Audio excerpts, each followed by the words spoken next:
Hello everybody, I'm Zenith and welcome back to Zen Streams, where I stream one of the many different games in my collection. Also, welcome back once again to Kingdom Hearts 2.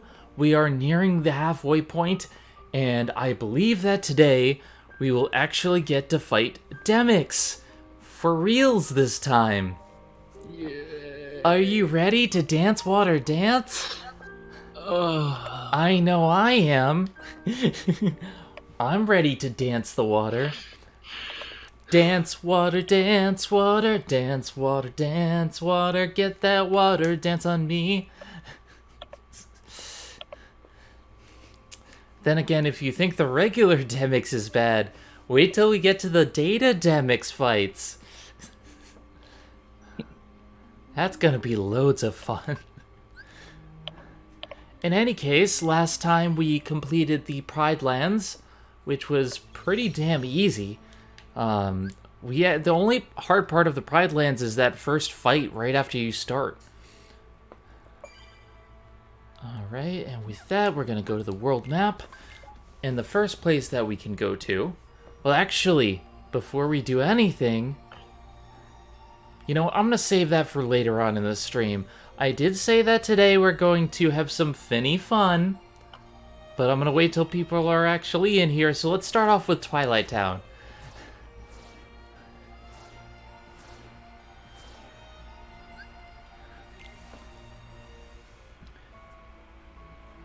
Hey Rodolphus, how's it going? I'm doing alright.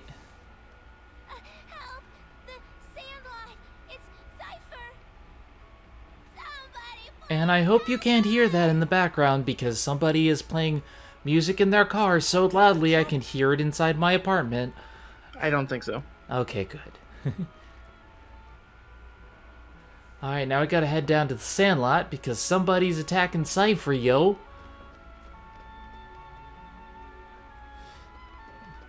Yeah, stream's doing alright on my end. I don't know what that is. But before I go to the Sandlot, I'm gonna go around looking for some chests. There's a lot of stuff that you can find around here, since this is actually the real town and not the fake one.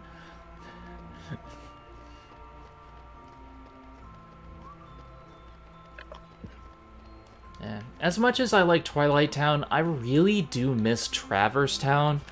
It's only been used one other time, as far as I know, and I find it a more interesting designed town.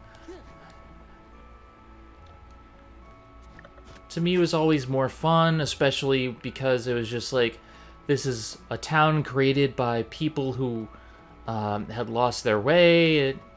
I always liked that better. No, I will not attack your bees. Get out of my way, bees. My god, they're in my eyes. Bees, my god.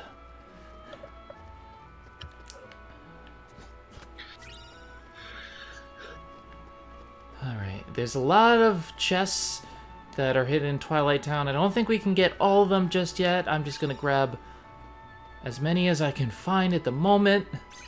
And then we're gonna head over to the Sandlot and see what happened, because apparently something's happening over there.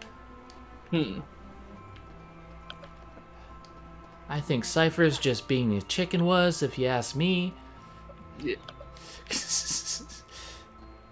Did anyone ever use that insult when we were young?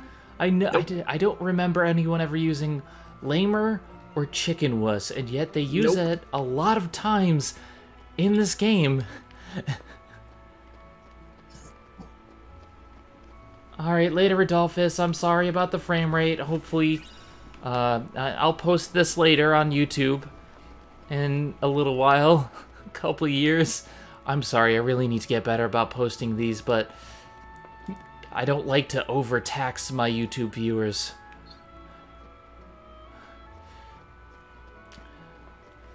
Alright, so there's a puzzle piece up here that I can get.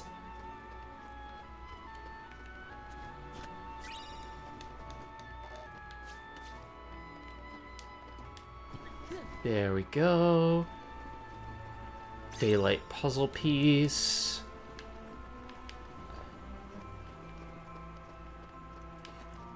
pretty sure that's the last of the chests in here.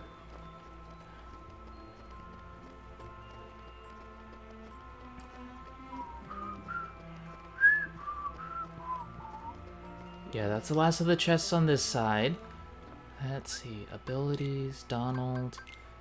I'll give him Fire Boost, MP Rage, Hyper Healing. Good, good. See what these puzzle pieces look like.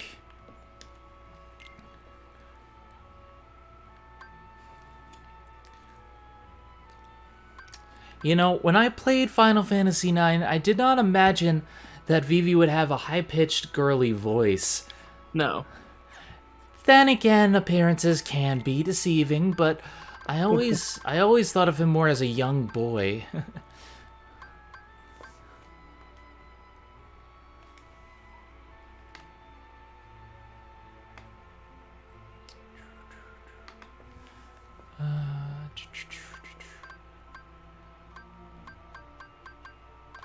Let's see.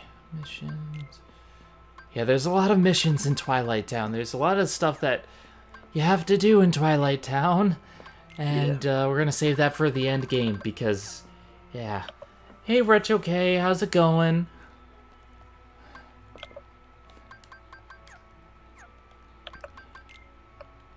Alright, time to arrange some puzzle pieces. Donald's upside down, and that's set. I'm sorry, Donald, but you look too realistic. We're gonna have to change things around here.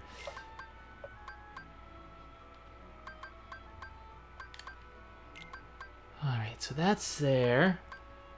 I think that might be here. Alright. And that's that. Now, to see if I can go to the other districts, or if they're just going to ask me to go to the Sandlot, but we shall see.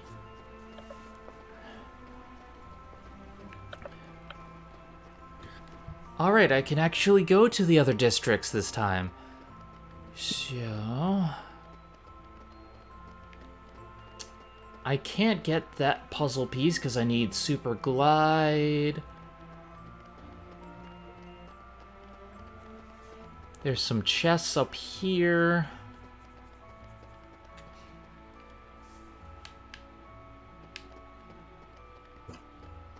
Oh, there's a puzzle piece. I completely missed this a long time ago. Okay. And what are you doing up here? I came here because I heard there was going to be another struggle battle. The promoter in the Sandlot should be able to tell you more. I'll be right back. Yes, I know there's something up at the Sandlot. Let me go to the other places. Alright, I guess I'll go to the Sandlot.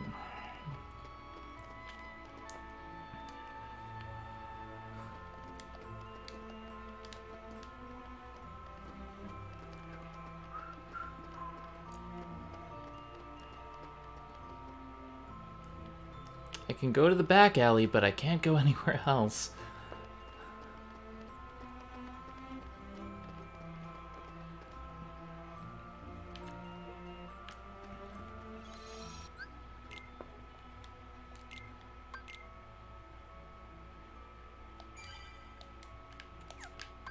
Okay, so... it looks like the only place left to go is the Sandlot.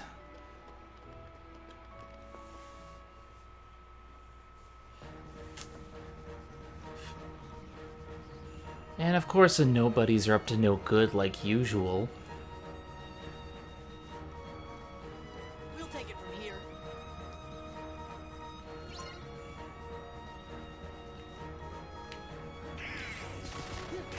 I think it's funny, one of the weapons that Donald can use in this is a broom.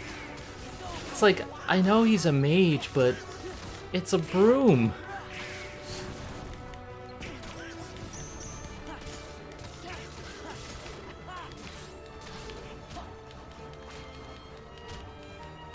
Ha. Take that, beat by your own weapon.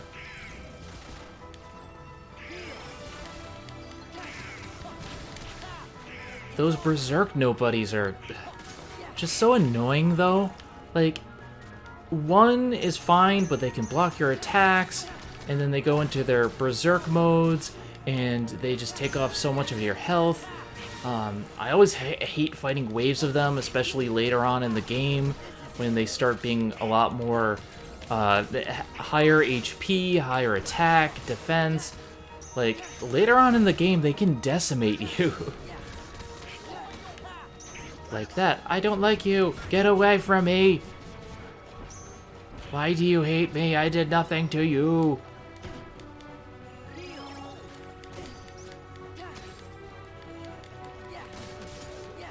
And there we go.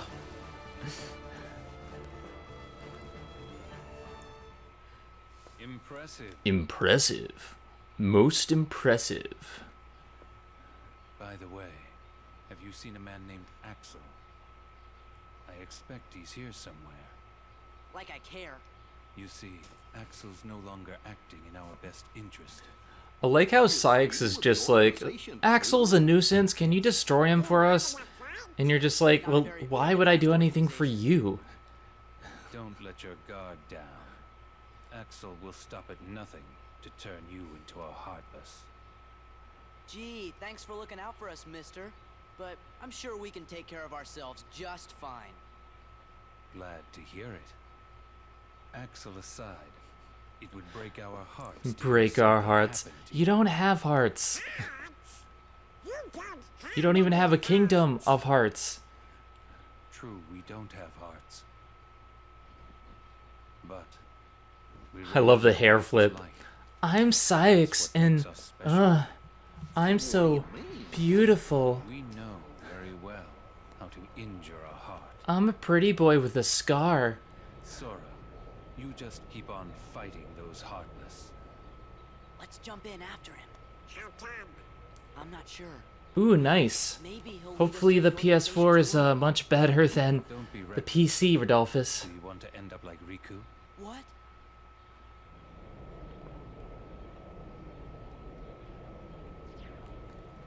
Hey! Wait! What did he mean? End up like Riku? Hey, how about you get out of my town now? You've caused enough trouble. Gee, that's a nice way to talk to somebody who just saved your sorry asses. Jeez, I do all the work around here, and you're just like, you should get out of town. This goes to the strongest guy in Twilight Town. Oh, yeah, that could be a laptop issue. Hopefully I look okay on the PS4, though. Need it. Whoa! I need to play Chrono Cross. I never actually played that one. I love Trigger, but then again, who doesn't? Pence, right? Do you know a girl named Kyrie? Kyrie? I sure do. Then you better come to the station. Okay, I gotta come to the station, alright. I love how Cypher's just like, I'm gonna give you this trophy because you're the strongest person here, but like, you're a jerk and should get out of my town, yo. We don't like you, yo.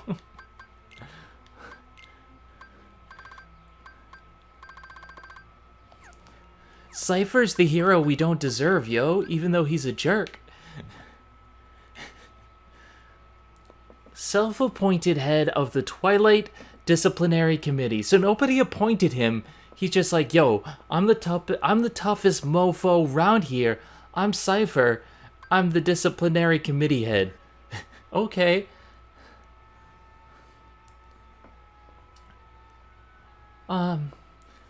I think somebody's actually gonna show up soon, Rodolphus, but thank you. I know Rosen's here, but he's doing something. Alright. Then we have Raijin, who says you know a lot and can't count. And there's Fu, or Fujin, who only says one-word lines. Which sounds awkward in English. I'm sure it sounds better in Japanese. You know, if someone just randomly said data bayo, they wouldn't, you know, they wouldn't care in Japanese because that's a one-word sentence. Went from a dog of a sorceress to a schoolyard bully. I need to actually play Final Fantasy VIII. I honestly couldn't get past the opening, but I really should play it.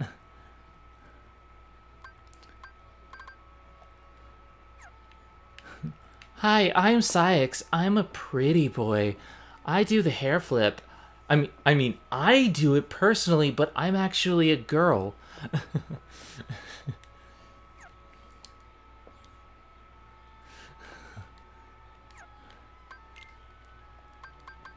I've heard mixed things about 8. Some people love it. Some people say it sucks. Some people are indifferent. All I know is the villain wants to destroy time, which, okay. It can't be worse than 13. Now, here's the thing. The story of 13, I will agree with you on. I liked the gameplay of 13, but then again, I thought it was interesting. 13-2 was much better. But then again, the bar for Final Fantasies, like, there's so many different types. Currently, my favorite is Final Fantasy XIV, but that's just because there's so much content, and it's a really good game. There's a lot of great story to it. Is it perfect? No, but, I mean, you're completely valid if you think that, you know, 6 is the best or 7 is the best. I think everyone has their own favorites.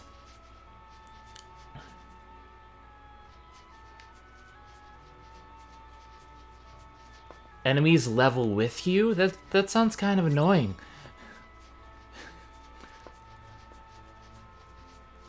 I do have Type O. Type O, I hear, is really good.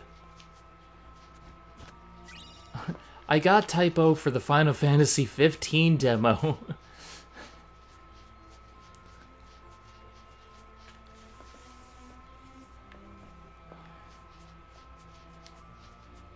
Let's see.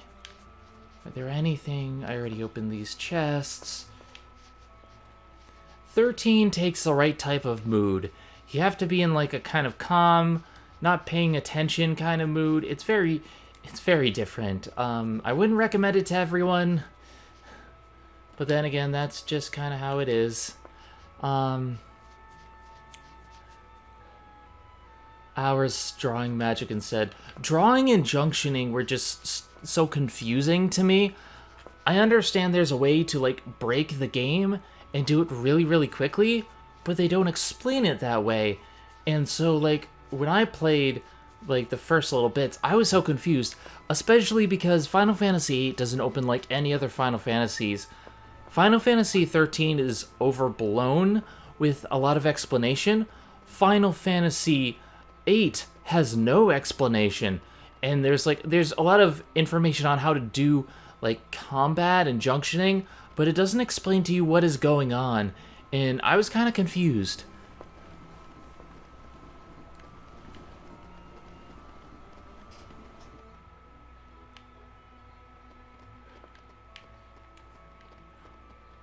Also, personally, I really like Final Fantasy X too, but I mean, come on, 10-2, you can dress up. You can play dress up with dress spheres, and you can wear like different outfits. It's cool. That's completely right, Rarefind It. It's tell not show for 13 and show not tell and 8. And I feel like those are the two kind of outliers for the series.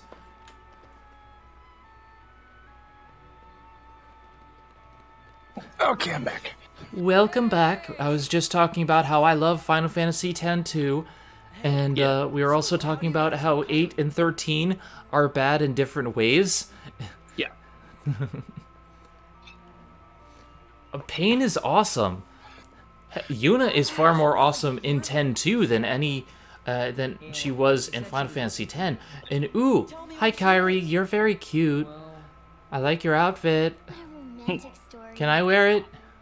If you stick around, Sora's bound to show up. Yeah, he said he's coming back. Okay. What took you so long, Kyrie?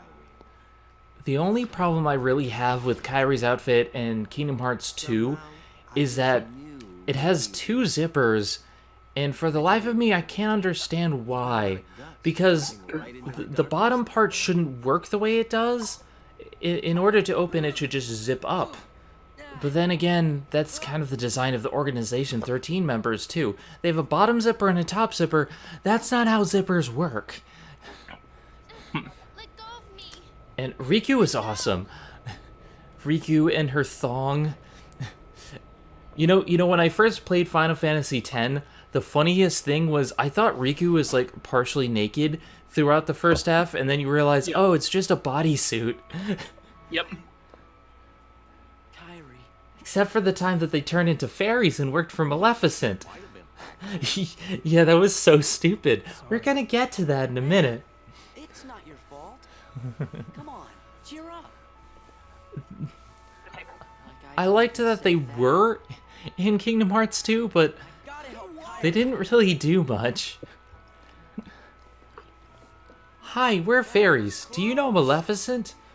No. I know not this Maleficent. I haven't played World of Final Fantasy. I've heard good things. I've heard good things about tactics. A lot of people are saying it's their favorite thing of all time. It's real good. There's a lot of games I haven't played. I've been playing a little bit of Final Fantasy XI with Mars Girl and Suede lately, and it would have been good at one point in time, but it's hard going back.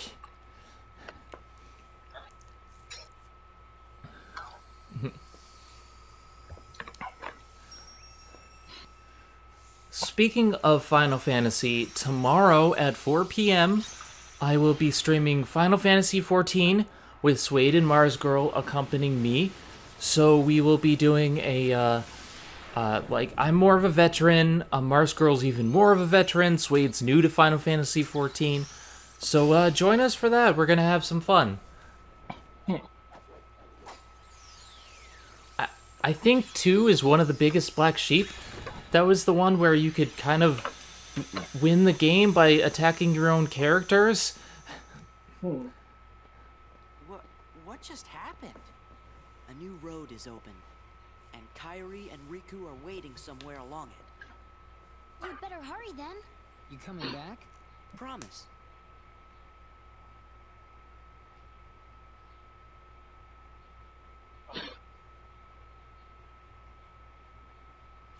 Oh yay, we got Oathkeeper! Which isn't as good in this game. And limit form, yay! And now it's time for a cutscene. I passed on the message as you so desired. I told the young Sora to keep defeating. After this cutscene, I have a thing we could talk about. Okay. Good. Not only have you the power to inflict pain, you also have the power to plant seeds of doubt. Let us explain the powers that we have. Just so you know the powers that we have. Sora will soon begin to doubt himself. It will cause him to hesitate. And that hesitation will turn to anger. That anger will fuel him to get rid of his apprehension and move forward. He will pave the way for the future we So wait, desire. Sora's a construction vehicle? He's a steamroller? There's something I've meant. Roll the roll! About Axel, The world. poor fool, chasing the illusion of friendship. It's very warm in He here. himself lacks Yeah, I actually had to turn on my AC. I was starting to get warmer earlier when I was taking notes for a crossover that I'm doing with Diamanda Hagen. For those who don't know, He deserves we are doing a crossover on the movie called Monstered, which is a movie about a sentient turd monster that merges with a serial killer's DNA and starts to kill people. And now I've lost Kairi again. It is so awesome and so stupid but so fun.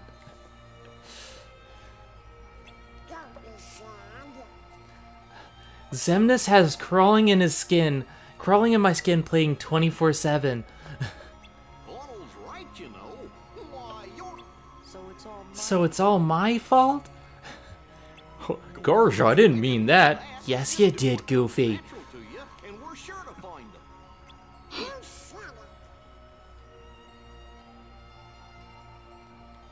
Yeah, Marsco recommends that to me a lot. I think a couple other people recommended World.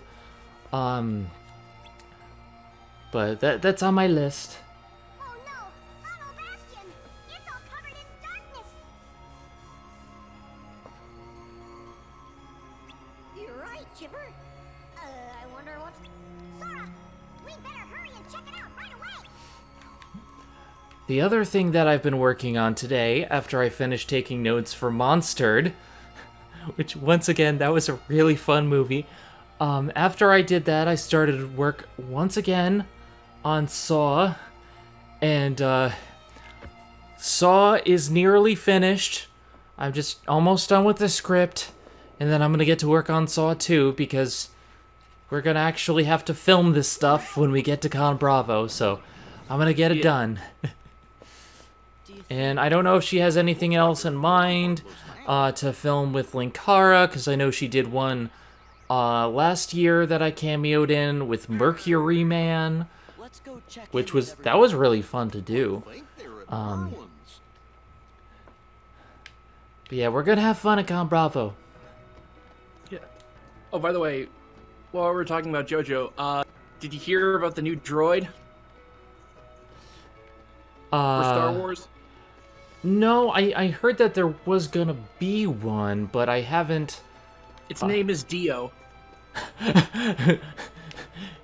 You thought it would be some other droid, but it was I, Dio.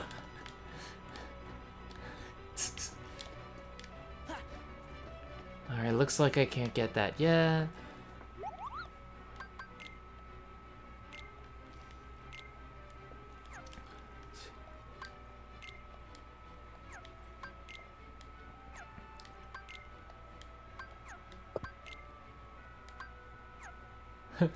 D10.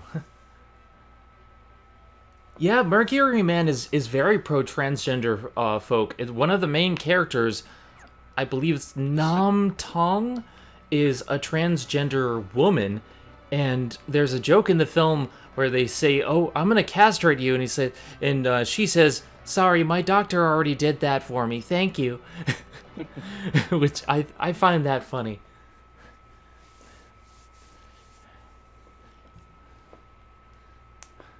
I'm waiting for her to come up with like something transgender for me to talk about, because I've cameoed in the Jaja Zaterna video and Mercury Man, which both kind of had transgender superhero vibes, but the ones that she's subjecting me to are usually more of the "you're not going to like this" variety. Although I really did like Monstered. I was surprised. I think a lot of it is the shit puns are on point. I do like good puns. Sure. Well, be Hi, safe, Cloud. I'm Cloud. I'm Emo. I'm not in the third game. Everyone wants me to be DLC. Well, she is punishing me for making her review Max Magician, which I did do. I think I told her about Max Magician like 3 or 4 years ago back at Con Bravo, and then when she actually reviewed it, it's sparked a whole thing. I haven't seen Thanksgiving 3, but Monstered is gloriously, hilariously stupid. I've only seen Thanksgiving 1. Think of it like, it's like Airplane, but super low budget monster movie. So it's played really straight, and a lot of the jokes really hit because it's so silly. And to me, it's one of those so bad it's good type of things. I think a certain audience would like it. Let me know when we're out of a cutscene. Alright. Unfortunately, Rodolphus, there's not very much transgender representation in film and media. The only thing I can think of off the top of my head is one that I actually just talked about in Steven Universe Season 5. That'll be out next week, so look forward to that video. He'll be fine. I'm sure there's some light in him somewhere. You're right. Other than that, like, there's not really a lot of blatant transgender representation in media. There's more gay, but not that many transgender. And if there is, a lot of times it's what's the word? I don't want to say whitewashed because that's not really the right thing, but Ciswashed. ciswashed. Yeah, that's transgender characters not playing by transgender actors.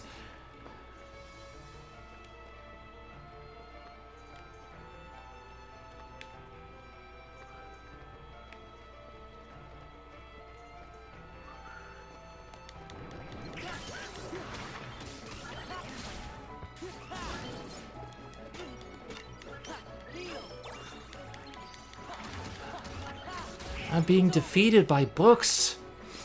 This is what I get. What's that? Alright. I have the thing. Alright, go ahead. Alright, so Mother's Basement put out their his video on the 10 new anime to watch this season. So I have that we could talk about. Okay. First up, Fruits Basket. Well, yeah, obviously the Fruits Basket remaster is big. I would like to see the original first, if only just because I want to know how it originally was, because I feel like I feel like a lot of people appreciate it more because they had the adaptation back then and it looks so good.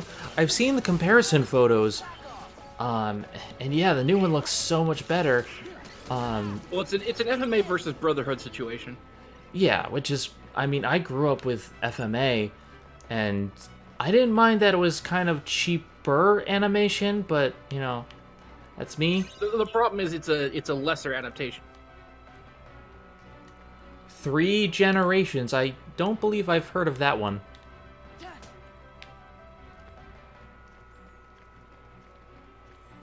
Alright, I'll get those puzzle pieces later once I'm doing my drive form grind.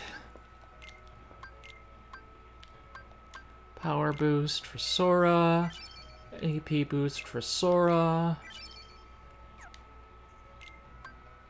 What do we get? Oathkeeper. I should probably check to see if that's better than what I have. It's actually not. Let's see, is it better than Monochrome? Yes, so I'll give that to Valor. Let's see,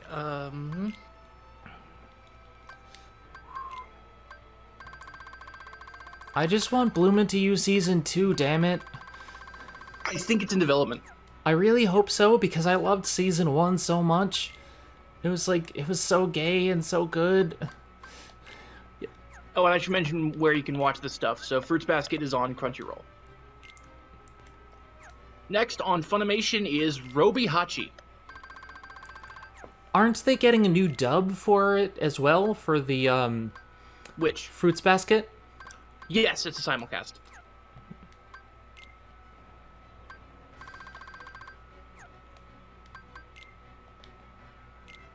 But yeah, do you like 80s anime?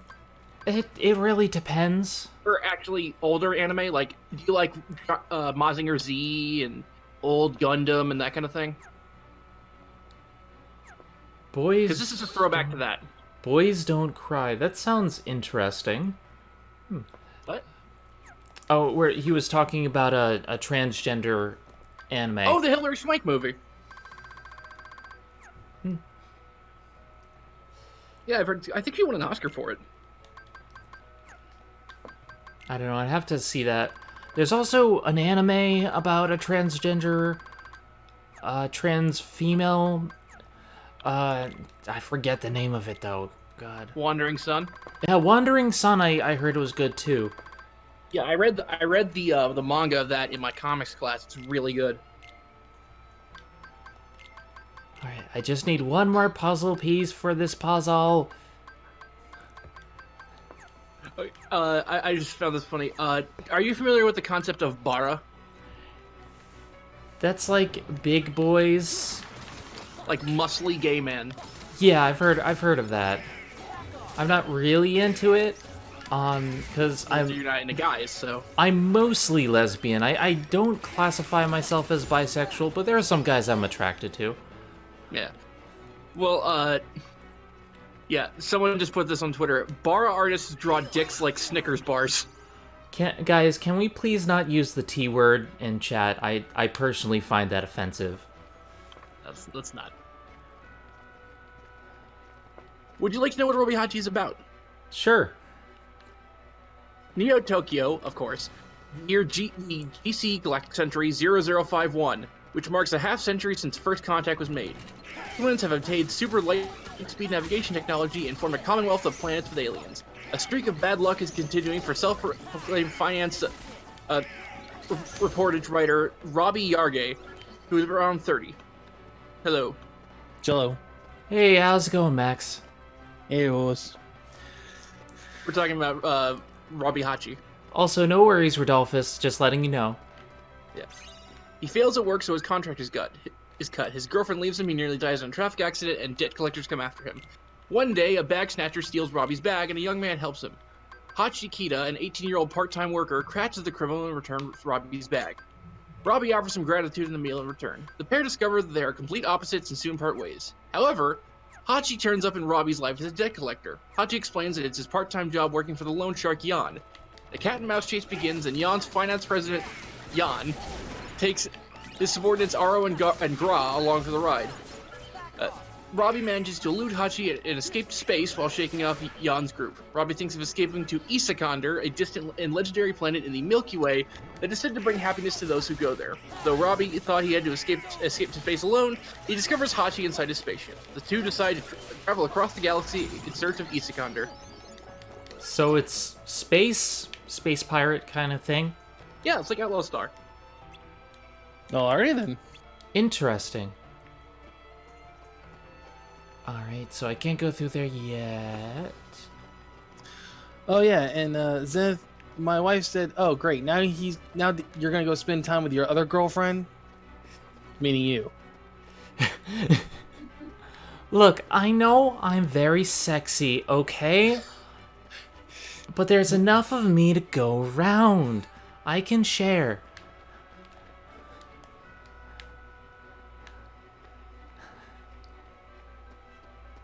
Let's see, She just laughed. She's like, "Trust me, you couldn't handle me." Also, I'm not very thick. I thought you liked the thick girls. I have different tastes for different minds. What's up? One thing I forgot to mention about Robbie Hachi is it's the same director as Gintama. Okay, And then There we that's go. surprise. Woo! And Valor School Rumble. Form! Valor Form is one of my favorites. I like being able to jump high on things. Yeah. Yay. I love dual wielding the keyblades. Ah, crap. Damn it. Well, I no longer have cable TV, but I now have Giga Internet. Gigablast? Yes. And it actually dropped my bill that I have to pay this month by like almost half, because now I have to pay like $156. Okay. And then like after that it's gonna be like $133 or $132 a month for just the internet. I'm still on Verizon Fios, which so far has been good to me. Granted, they made me take the bundle, but, you know, it's whatever. Yeah, the only speed that Fios was offered around where I live is 2 megabits. Yeah, it really depends. Mine was good enough for streaming. Like, the stream so far, I haven't dropped any frames. And it seems the only frame drops I've had recently was because of the heat. So far, so good. Well, it's your fault that it's so hot, so... Well, okay, I cannot turn my heat down. Do you see these boobs, okay? Do you see these breasts? They're not big enough yet, but they're still hot, okay? I was gonna say, you need to, yeah. I was gonna go, yes, we see the raisins. Shush. I may have A cups now, but they're growing again after surgery, and I'll get another surgery later.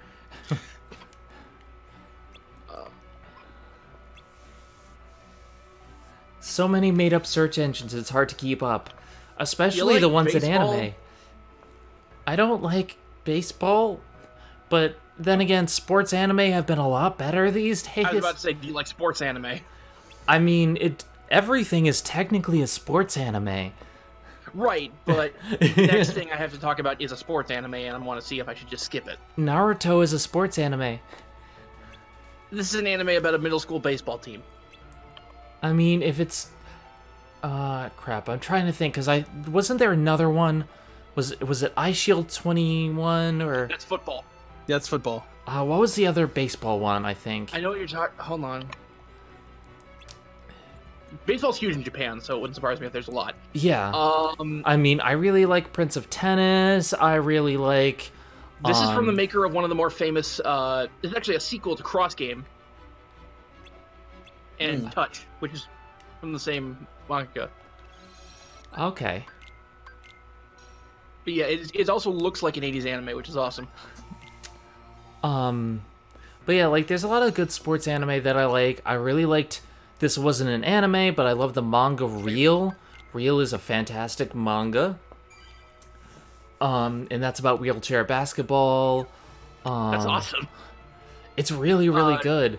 And... actually... Hang on.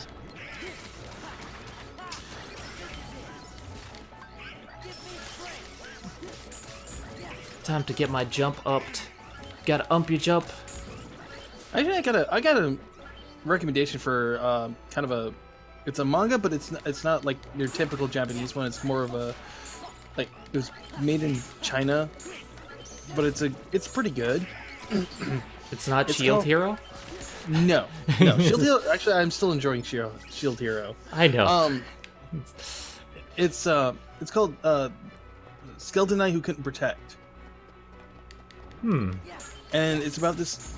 Basically about this skeleton who couldn't protect its master and gets killed. Well, then it wakes up back to when it first woke up the original first time, and it kind of has that kind of RPG story thing going on where he like gains levels and gains skills and everything else, and he's kind of figuring out what's going on. All right, later, Rodolphus. Bye, Rodolphus. And the weird thing is, he's trying to do things differently, but at the same time, while he's doing things differently, it's kind of backfiring in his face a little bit. But he's learning so much with this new power he has. What are we talking about? I'm talking about a manga that's called The Skeleton Knight Who Couldn't Protect. It's kind of a Japanese, or not Japanese, Chinese manga. Oh, manhwa. Yeah, and I've been reading it, and it's like only up to chapter 66, but it's like really, really good. And it's one of the few like non-Japanese mangas that I'm really enjoying and wishing there was like more of right now. Yeah. Good. Weirdly enough, there's actually 2 baseball anime coming out this season. That's The other interesting. is a baseball idol anime. It's basically, it's just an idol anime, but instead of singing and dancing, they play baseball. Why not? Speaking It's of called idol Cinderella anime, 9. I'm waiting for the sequel to Zombieland Saga because... Oh, it's gonna happen. That thing was a massive success. It was amazing. Here we go. This one's a mouthful. Hitoribochi no Marumaru Sekatsu. Okay, what's that one? Hang on, I gotta... That one you can find on Crunchyroll, and I need to find the synopsis.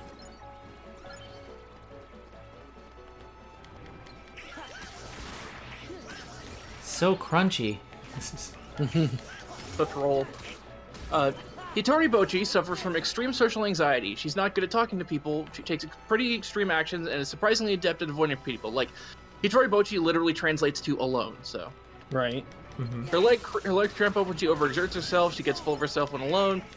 Will vomit when exposed to extreme tension, and often comes up with plans. Now she's entering middle school, and her only friend, Yawara Kai, is attending a different school. This leaves Bochi alone, surrounded by classmates, with whom she must make friends before Kai will talk to her again. Basically, her best friend makes a bet with her that unless she can make friends with everyone in the class, she won't be friends with her anymore. Well, that's just mean, but all right. It is, but it's also an interesting concept for an anime. True. I really need to stop looking at this food porn. Excuse me? No, it's talking about making, like, taking potatoes, slicing them up, cooking them up on, or baking them on a cast iron pan. Oh, hey, speaking of Final Fantasy X too, it's the fairies. Yay. Oh, actually, I do have something with fairies coming up. Which one? What? Oh, it's called Fairy Gone, but we'll get there. Yeah. I really want Yuna's outfit. I love like the half skirt thing. I've always loved like the half one leg up, half one leg down sort of fashion. Some people find it silly, but I like it. I like Pain. You do the talking. Pain's goth. Look, I like goth girls too, okay? Do you not? I am a goth girl. Next is After Lost. It's Okay. it's the required isekai anime. Oh, okay. The requisite trapped in another world. Yeah. I'm trying to think, like, oh god, this thing is getting obliterated by critics. In a good way or bad way? Bad way. Like, its Ooh. current score on Anime News Network is 2.7 out of 5, mostly ones. I'd have to rewatch the Mother's Basement video, but they're, like, I can't remember if the story is bad but the animation is good, or the animation is bad but the story is good. I think it's the latter. But, yeah, oh, yeah, I'm looking at it, it's the latter.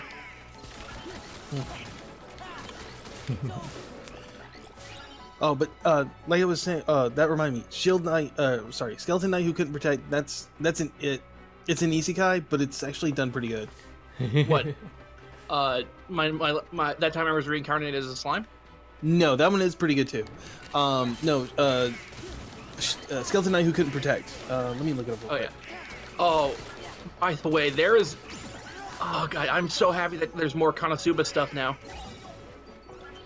There's a third season? No, not quite. They made a new show called Isekai Quartet, which is a like 11-minute show featuring characters from Konosuba, ReZero, Overlord, and another show I forget, but it is also on the list. Okay, I've heard of that. I've heard good things about the first season of Konosuba, the second season not so much. No, I heard great things about the second season. I mean, from what I hear from Arcada, it's not quite as good. It's okay, but just not what he wanted. Granted, I can't speak for myself since I haven't seen it yet, but yeah, I need to watch Mob Psycho already. They need to put Mob Psycho on the dub on Funimation already. Or you could just buy the Blu-ray. But I'm paying all this money for subscriptions. I want to use the subscriptions.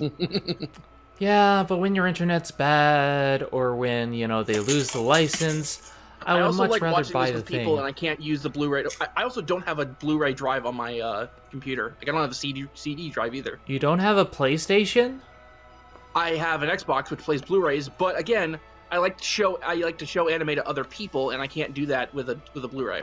Here's what you do: you rob a bank. No. I'm stopping you right there. We're not getting into the criminal aspect of life. No. And then you flash somebody your tits, and everything will be okay. Damn it, Zenith. That's how I win I everything. can't study. Let's talk about that. Okay, I found the manga, or the manga. And I want to read the synopsis. It says here: a lonely skeleton soldier had one purpose: to protect his succubus master, and yet he is powerless to protect her by being crushed by the hero.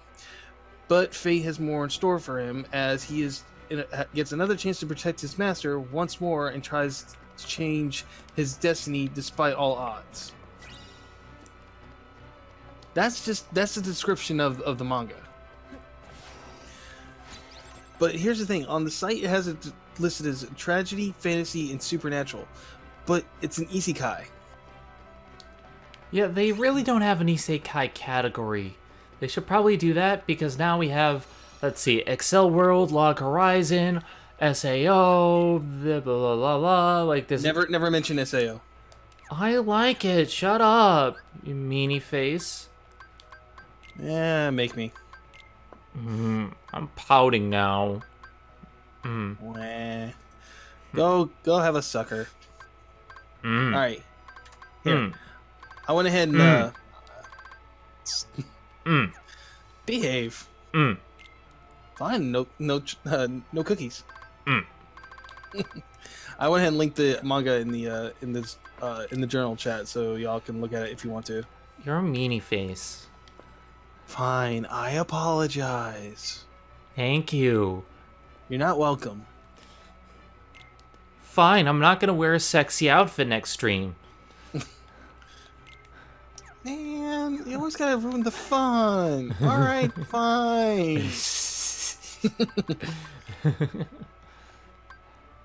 Huh. Smallville's Tom Welling will, reportedly is set to appear on the last season of Arrow.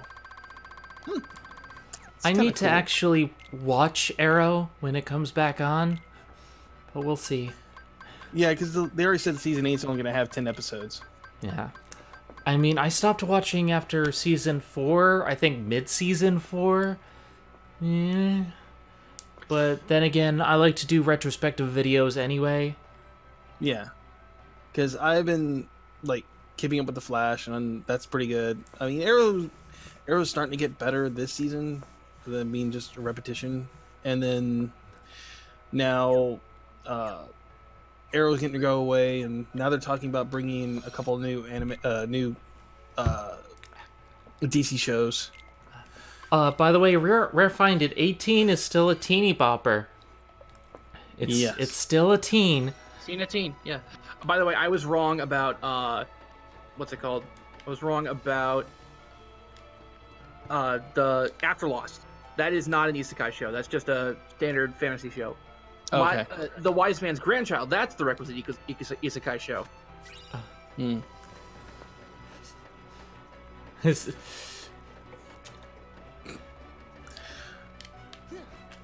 Okay, I'm gonna have to watch this movie. Which one? Zombie Ass Toilet of the Dead? No, though that would be a really bad movie. No, the new Hellboy movie. I've heard really bad things. Yeah, did you see Dan Olsen talking about it? No, I haven't seen anyone's review, but it just looks bad. Thread. I mean, I know Angry Joe didn't really like it, but I'm more ones like, I'm gonna watch it and judge it for myself. And I'm a fan of... Yeah, go ahead. It's a 10%. Yeah, it's not doing so hot. You would, which is ironic because he's a devil. Well, the thing is like it looks like in this one they pulled more from the comics than they did, Del Toro did with his movie, his adaptation. It's just, to me, it just doesn't feel like what I imagine Hellboy to feel like.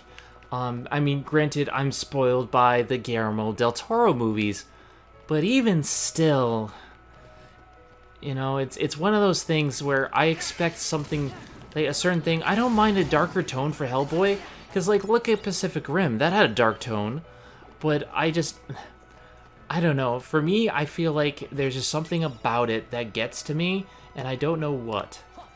The fact that they they put out an, quote, super R-rated sizzle reel is worrying to me. Yeah. And I think that another big thing is that a lot of people didn't like is they didn't get Ron Perlman to come back and reprise the role. But he already said, no, I don't want to do it. I don't want to wear the makeup again. No. But here's the thing. I like David Harbour. He's awesome in Stranger Things. I need to see season 2. It's real good. I need to watch the show, period. It's really good. There's a show called Period? Think so? Probably. Let's see, where is that thread? Oh yeah. Do you want me to just point out things, or do you want to go on blind? Handsome. Doesn't matter. Okay. I guess this must be From his Dan. room. Unexpectedly gory and persistently misogynistic, on top of being structureless with all the better jokes added off camera in ADR. Hey, you. Ooh. I would actually straight up Oh, hi, warn people Tifa. Hello, hottie. I want that skirt. I'm looking for Would I be able to pull it off, though? Seen a guy with spiky hair? I'm not gonna say what I'm thinking. Anyway, continue. I would actually straight up warn people that there's one scene that out of nowhere amps the gore from kinda gross to blood sea levels of both extremity and specificity. There's an Act 2 scene where the movie introduces two female characters, gives them names, and then immediately tortures them to death. Yay, torture. Still In the sounds same- like a movie. Good. Sorry to bother you. Continue. I'm sorry. In the same scene, a subplot is introduced, and the character associated with said subplot disappears from where she's standing in a continuity error and is never seen again. I'm not sure who does Tifa's voice in this game. So you made it. It's been a while since I've heard it. Leon!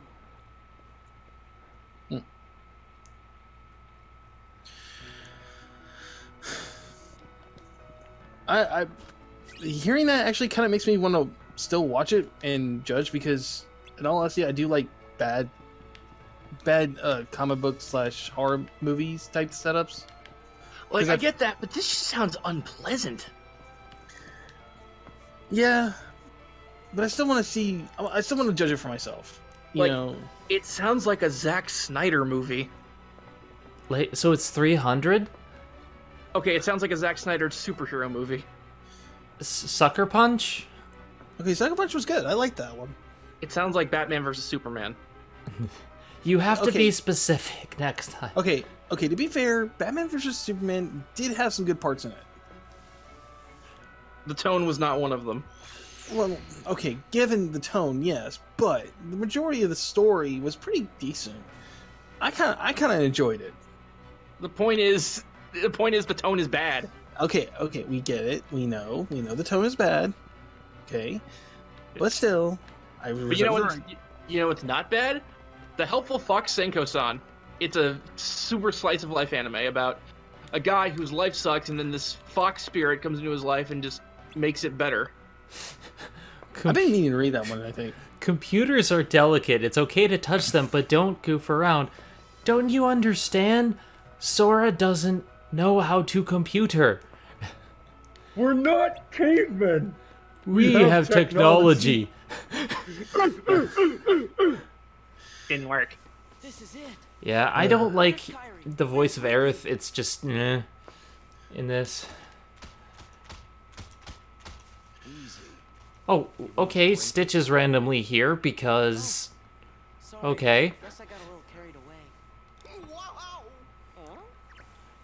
Oh God. Okay. So one on the list was one of the 11-minute episode shows was Ao-chan Can't Study. All right. Here is the synopsis from my anime list. When Ao was in kindergarten, she smiled ear to ear as she told her classmates how her father, a best-selling erotic author, chose her name. A is an apple and O is an orgy. Can I watch this show? I automatically want to see it now. It's on Crunchyroll. That day still haunts her 10 years later as she studies with a single goal in mind, to get into an elite university and achieve independence from her father once and for all. She has no youth to misspend and no time to think about boys until her classmate, King Normie Kijima, approaches her with a shocking confession of love. She tries to lose Kijima, but he just can't take a hint. And as her mind runs wild with dirty thoughts, she realizes her father has totally influenced her. This sounds great. It sounds very funny and etchy, and I approve. It's on High Dive. High Dive was also the one who had Bloom Into You, which also had some of my favorite lesbian scenes of the season. High Dive and Crunchyroll. So it's on Verve, basically. It's on Verve. Well, I don't have a Verb account, so. Hello, everyone, and welcome to Tron. Or Space Paranoids, as they call it here. I mean, I just got I just finished setting up earlier today my Fire Stick and got some stuff on it. But yeah, I don't have Verb and something I don't pay for, so. I do have Sling, but It's okay. I don't really have anything. I technically have cable, but I don't use it. Really good, but It was bundled. Yeah. you want a show with the word Slayer in the title that's really good, but doesn't involve horrible trauma? At least not that kind? Dragon Slayer? Goblin Demon Slayer? Slayer. No, I'm saying not Goblin Slayer. I'm saying Demon Slayer. I like Goblin Slayer. I haven't seen it yet. I know some people like it, some people don't. I will talk about it when I see it. Yeah, I recommend the Mother's Business video on Goblin Slayer. It sums up both the why that particular scene is bad and why it's not as bad in context, I guess. It's pretty fair, is what I'm saying. Anyway. All I will say is that to each their own. I will Yes. judge when I can. Yes, here is the plot of Demon Slayer. Tanjiro Kamado is a kind-hearted, intelligent boy who lives with his family and makes money selling charcoal. This is in, like, the Edo period or something. Everything changes when his family is attacked and slaughtered by demons. Tanjiro and his sister Nezuko are the sole survivors of the incident, though Nezuko is now a demon, but surprisingly still shows signs of human emotion and thought. Tanjiro becomes a demon slayer to help his sister turn human again and to avenge the loss of his family. The original program was destroyed. Oh, hello, Tron. Nice of you to show up. Copy was acquired by another user. I can't wait to You know, see it's a- you again in Tron Legacy. Renamed Hollow Bastion. You know, it's actually another good. What was it? Is it a manga or is it? Yeah, it's a manga and also an anime. Blue Exorcist. My name is Tron. Oh yeah, I heard good things about it. I haven't seen that. There's so many anime I need to see. And precious That's not little mine. time. Did you ever start watching Promised Neverland? No, no, not yet. Then I won't say anything. I just wanted to make sure I didn't want to spoil it. It's an anime that the first episode is famous for reactions. Okay. With that configuration, All there right. must be users. So next is a show called Fairy Gone. Quickly. Who knows what the MCP Fairygon. Yep. Okay. control program? Mother's Basement describes this as the perfect ironic watch anime because the premise is fucking hilarious and they play it completely straight. So, how do we get out of Once upon a time, fairies were tools of war. The story takes place in a world where fairies possess and dwell in animals, giving them mysterious abilities. By removing the organs of a possessed animal and transplanting them into humans, fairies can be summoned as an alter ego to be used as what basically stands. Bring the energy core in the canyon online. Power it back up. Such individuals who use fairies as war tools are called fairy soldiers. Stuck in this cell. Once the war was over and they completed their roles, the soldiers lost their purpose. Some began working for the government. Some joined the fairy mafia. The Fairy Mafia. And some even became fairy terrorists. Fairists. Terrorists, yes. And he chose their own way to live. 9 years have passed since the war. The protagonist, Maria, is a new recruit of Dorothea, an organization which investigates and suppresses fairy-related crimes. Amidst the unstable political situation, criminals with lingering wounds from the war and past conflicts emerge and engage in fairy terrorism as an act of revenge. This is the story of the fairy soldiers fighting for their own justice in a chaotic post-war world. Oh my god! That's insane! That sounds stupidly awesome. That sounds hilarious! Okay, here's a manga I just found. Erotica Manhwa. It's a mouthful. It's a Korean manga, but it's Meiza Maya who was insulting the beautiful women of Mahara. The goddess of mercy wants you to be the hero to save Eos. And it's the genre it's stuck in is mature, smut, action, fantasy, Korean manga, and webtoon. Wait, did you say smut? Yes, I did. Oh, by the way, I should mention that Fairy Gone is not based on anything. It's an original idea. And you can tell. Yeah. Which is always a good thing. Yes. You had Now- me at Fairy Mafia. I still need to finish Reborn. I never finished that. Unflinching, unrelenting, Tifa has looked far and wide for a certain someone. Her journey won't be over until she finds the person she seeks. You know, you could have looked in the main marketplace. where everyone else is, because he was there. We saw him. Okay, here's what I'm gonna do for this one, because the director of this anime is kind of important. I'm gonna read the synopsis of Sarazanmai, and then I'll tell you who the director is and what they've done. I've heard, I haven't seen Arcada's review of it, but he apparently likes it. From what I've heard, it's very good. Kazuki Yasaka, an 8th grader living in Asakusa, is trapped is turned into a kappa along with his classmates Toy and Enta by a mysterious creature named Kepi after they break inadvertently a statue of Kappa, the guardian god of the city.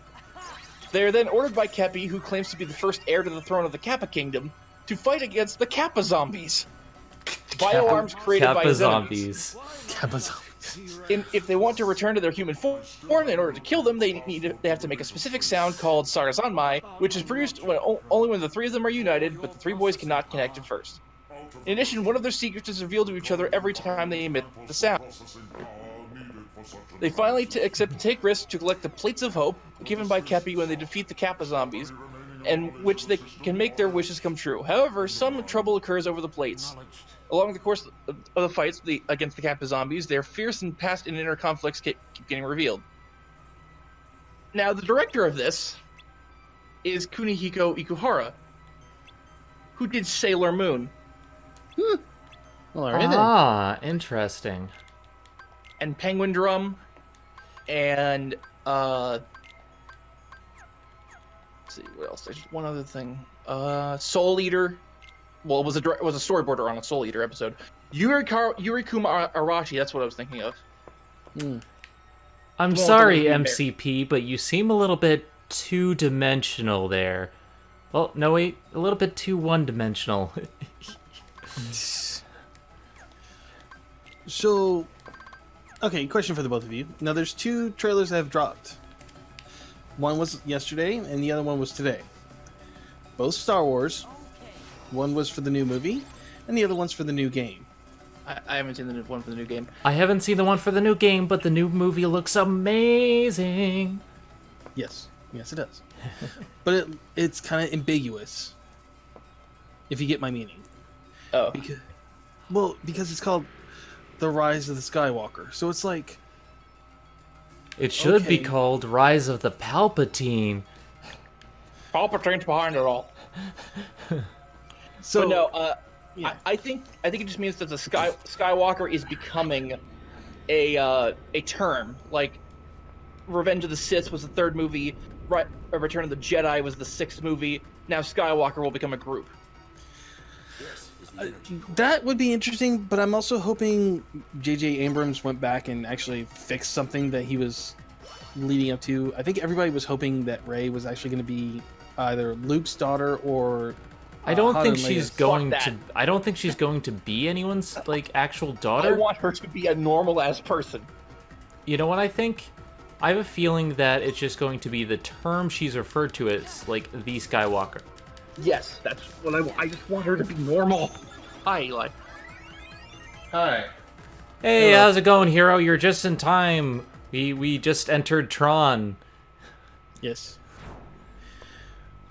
Now, the Jedi Fallen Order, I saw the trailer for that, and... Okay. It's EA! Yes, I know they say it's a single-player game without loot boxes and stuff like that, but it's EA. They said the same thing about Battlefield 2. But the trailer looks so good! It did for the other games. Sit on the throne of lies. I have one last anime to talk about. Go ahead. And I have good news, bad news for this one. First, here's the synopsis. This is Carol and Tuesday. Good news, everyone. 50 years have passed since mankind began migrating to the new frontier, Mars. It's an age where most culture is produced by AI, and people are content to be passive consumers. There's a girl, grappling a living in the metropolis of Alba City. She's working part-time while trying to become a musician. She's always felt like something is missing. Her name is Carol. There's a girl, born to a wealthy family in the provincial town of Herschel City. She dreams of becoming a musician, but nobody around her understands. He feels like the loneliest person in the world. Her name is Tuesday. Tuesday is an average kid who no one understands. We already dealt with the fairy anime. Mom and Dad and Vicky. Yo. A chance meeting brings them together. They want to sing. They want to make music.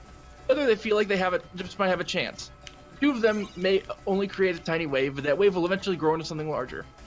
The bad news is this anime is being by Netflix, meaning we won't get to see it here in America until the season is over. Damn it, Netflix. But why am I so excited from this? Director Shinichiro Watanabe. I've heard the name, but I can't recall. Cowboy Bebop. Ah, okay. Samurai Champloo. Yeah, yep.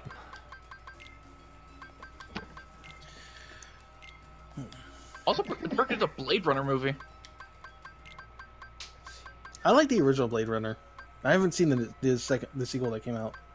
Yeah, this is something else. I saw the original Blade Runner for the first time, like right after my surgery. It was good. I didn't know Watanabe directed Space Dandy. Yeah, he did. It's all about that booty. Season? Yeah. Huh. Booty, booty, booty, booty. Rocking everywhere. You need to be careful because there are two directors who share very similar names. Because that happened to me before. Because there's also Nabeshin who Shinichi Watanabe. No, this is not Nabeshin. I know Nabeshin. What? I love Nabeshin. The names are too similar. Well, no, Nabeshin is. I know him as a character in Excel Saga. And he directed a lot of anime where he shows up in them. Yeah, I'm gonna put a picture of Nabeshin in the stream chat because you need to see this. It's mostly because of his afro, honestly. Yes.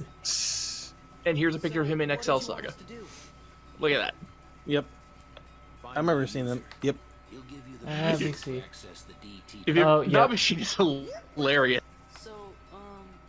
Hey, Nabeshin. Look up Best of Nabeshin in on YouTube. It's really good.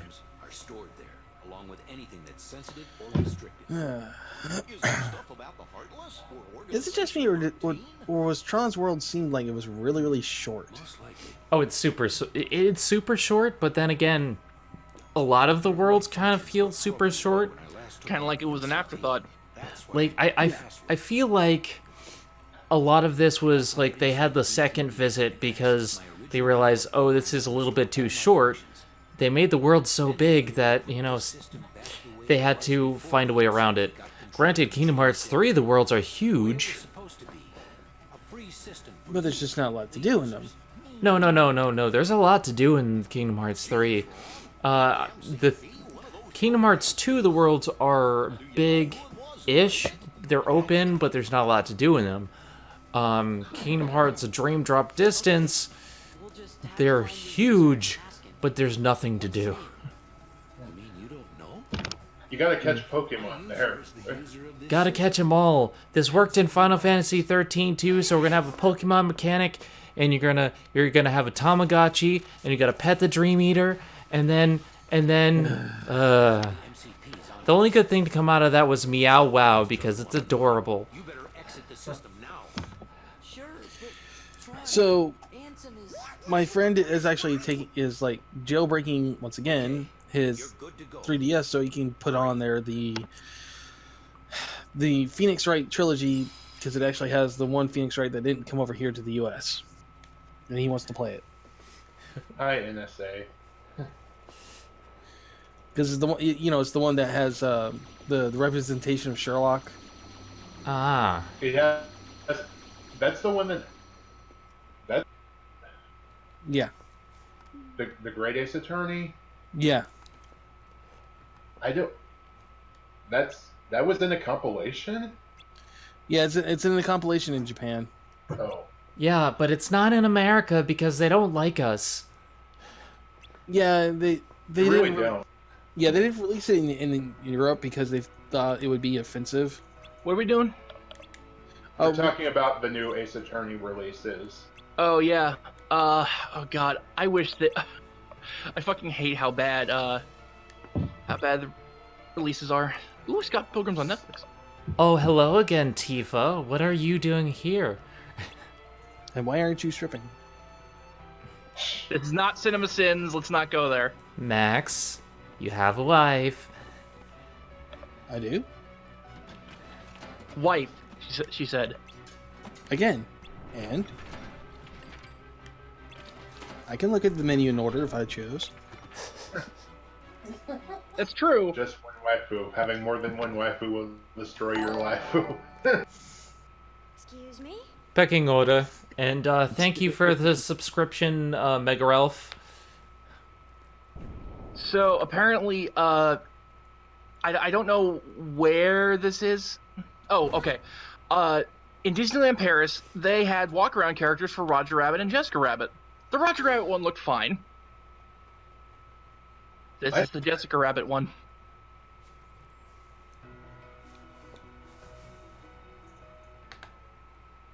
What's this doodle? I only heard like half of that.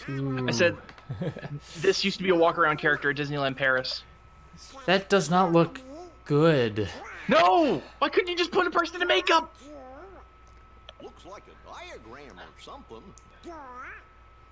Well, you see, we don't have somebody with that body proportion. Nobody has that body proportion. They're not supposed to. Yeah, but there's a shit ton of cosplayers. Yeah, but even then, it's hard to get it right.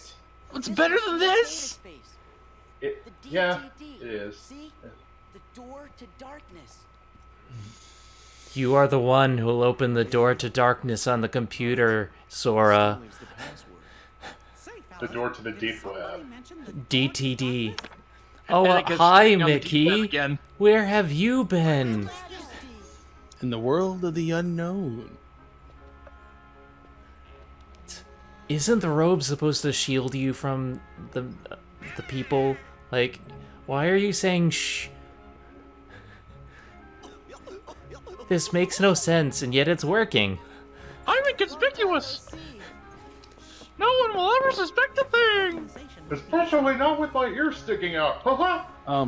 Donald, calm down. You don't need to get that excited towards Mickey. Does Mickey have to cut a bitch? Oh. Yes, sir. You see, we're looking for the secret password. Password? I mean, I guess you they're mean probably listening no matter where you are, honestly. Well, the door to darkness. They can probably hear you even now. Just saying. Jasmine and Belle. Geez, you're even worse than Carrie Elwes in Saw 1. Just write it down on a piece of paper. Alright, I'm gonna have to get my own thing started. You're welcome to join if you after the stream if you want to. Alright. I might be working on Saw, but I'll talk to you later. Alright. And watch out for snakes. Look out for snakes. Looks like I got a lot of explaining to do. What are you, Lucy Ricardo? Snakes. Why did it have to be snakes? Snakes on a train. Snakes Fish on in a a tree. How can that be? What if we have snakes in a computer? Too many bad snake movies. Oh, wait a second. You're saying the files are in the computer? That's how Tifa would get the files in this game. She'd punch them and try to make them come out. When really you have to go inside the computer. Let me give your clothes some new powers, Sora. Okay. We didn't earn them, but alright. A thank you present. And now we can use Master Form. Yeah. Everybody wanna be a master. Everybody wanna show their skill. Alright, you got some splaining to do when we come back. And then we gotta dance with water. Dance, water, dance! Now we have bastard form. And then we'll have Finny Fun form. We're almost there. I was gonna save it for the end of this session. Saving the best for last, huh? Yep. What does that allow you to summon? I never use the summon, so I wouldn't know. This is the Stitch summon because he appears in this computer room. We gotta find the computer room! Yes, the files are in the computer, so... Wait a second, Sora doesn't know how to computer. This is lies!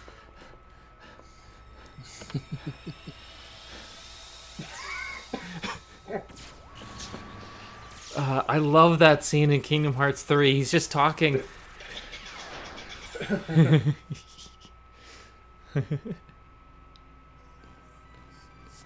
mean, honestly, this is probably the easiest way to download something into a computer. Don't you wish everything was that easy? Yeah, you ain't got to worry about which plugs match which socket. It's to me, which switches? Goofy, what did you do? Gosh, I didn't do it. Did I do that? Huh. Goof Urkel.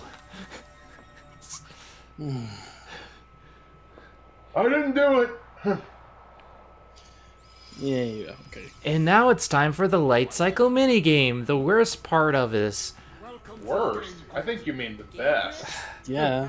I never really liked it, to be honest. Honestly, I think it's actually better in Dream Drop Distance. It's one of the few times you can say that about this series. Oh, it's really good in Dream Drop Distance, don't get me wrong. But I just don't like how easy it is to die in this. Okay, attack, charge, guard, okay. Honestly, it's kind of funny because you're in a game, because your worst enemy is the draw distance. Because a wall can pop up in front of you at any time. That is true.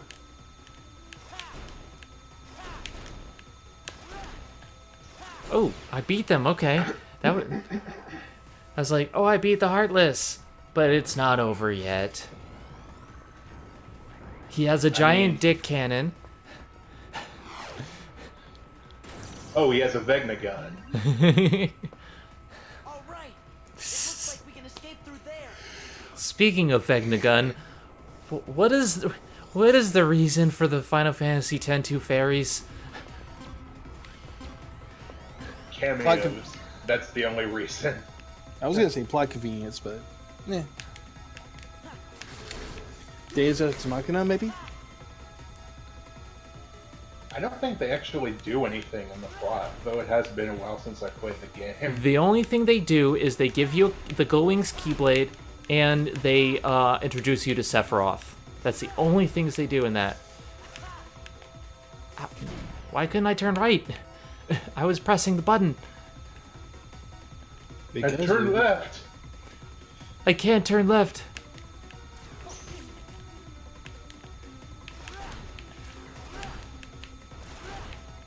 The thing that gets me all the time is that I'm trying to attack them and then a wall comes out of nowhere, so it's just like, okay, well, I guess I'm gonna get hurt. Either way. I'll die. Well, guess I'll die. Yeah, well. What's a little bit of damage between friends? Well, my health is pretty low. Those pillars remind me of the ones you could eat with the Frenzy Wisp in Sonic Colors. Yeah. Ow, see what I mean? So easy to die. Let's try this again. Dumb ways to die. So many dumb ways to die. And I start from way back here. Ugh. You know, it kind of makes me kind of want to rewatch 1,000 Ways to Die. That show was pretty good. It was before they started repeating a lot of stories. Yeah. I mean, at least the stories were in the beginning. The stories were interesting. Yeah. Just like MXC. That show was awesome. Mm-hmm. Dubbing was bad, but it was still pretty hilarious. The dubbing was intentionally bad. Yeah. It was basically the Kung Pao of Spike TV. Yeah, because that was one of the things I liked about Spike TV when it was around. Was, you know, they had that show, and then they had then they would show like Star Trek sometimes. But then when they started doing like other type shows that were really, really bad, I was just like, why? Like when they tried to bring back Ren and Stimpy, it was just horrible. Oh, yeah. And then when they tried to bring Stripperella, I was like, oh god, why? That was like their first animated show, and what a way to start off. Yeah. I mean, I wasn't really expecting much from it, but at the same time, I kind of was. You know, it's supposed to be like, oh, this is a man's channel. Okay, well then, let's see, I guess. Hey, Rom, and we're not in the Death Star, we're in Tron. Some sort of, you know, Ichi or something, but it was like very, very, like, ultra tame, and I was like, yeah, no. Apparently Stanley approved of it.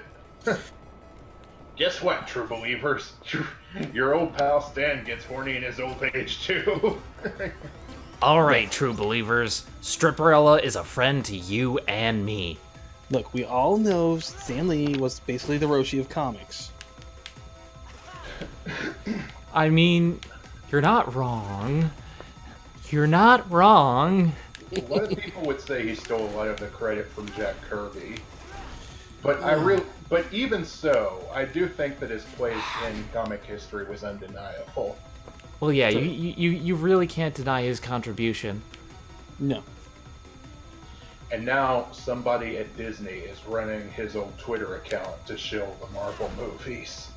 Yeah. That's a little bit disrespectful. It really is. Excelsi! Oh god, someone is impostering me. It's a scroll! Well, no, the Skrulls are the good guys in this version. Also, the Flurkin. I love that cat. That is the best cat ever. Goose. Yeah. Well. See, I think I would like it a bit more. I think the reason I like it a bit more in Dream Drop Distance is because it actually plays a bit more like it did in the movie, where you had to use your streaks to kill the other players. Exactly. It was a lot more fun in Dream Drop Distance. Here, it's not what I would call bad, but it's just so easy to get attacked by enemies when you're trying to turn corners. Okay, admittedly, I haven't played Dream Drop Distance, so... We will get to it soon, after Birth by Sleep in 358. I remember in Dexter's Lab, there was like this whole episode that was basically one giant Tron shout out. Oh yeah, that was a good episode. Master Computer. Totally not the MCP. You know, in all honesty, as much as I loved Dexter's Lab, I actually loved the little mini cartoon shorts they had on there, like Justice Friends. That one for Monkey. Yeah, you know Macho Man was in the first episode. Yeah, he was great. I love this super crossover where they had everyone facing I could crush your body, I could smash your bones, but I could never break your spirit. My favorite one was a super crossover episode where they had everyone fighting against the volcano monster. Beast. Yes. That was originally meant to be the series finale, so... Until the Dexter time travel. Well, Ego Trip was pretty great too, honestly. Yeah. But like I said, the Justice Friends was actually one of my favorites. It was kind of like a combination of Marvel meets DC, almost. And Valhallen. Yeah, Valhallen was supposed to be like Thor. It was just like, wow, okay. I still love. There's this one joke where I think it was like the very first Justice Friends episode where they were looking for Valhallen's axe. And Tron at one point, Krunk was searching for statues to see if the axe was there, and he randomly starts pulling off Major Glory's mask because he was at the end of it, and it was just like more masks underneath it, and at the very end he was just like, "When I say secret identity, I mean secret identity." With Captain America, the Hulk, and Thor. I mean, that was like really, really good. Yeah.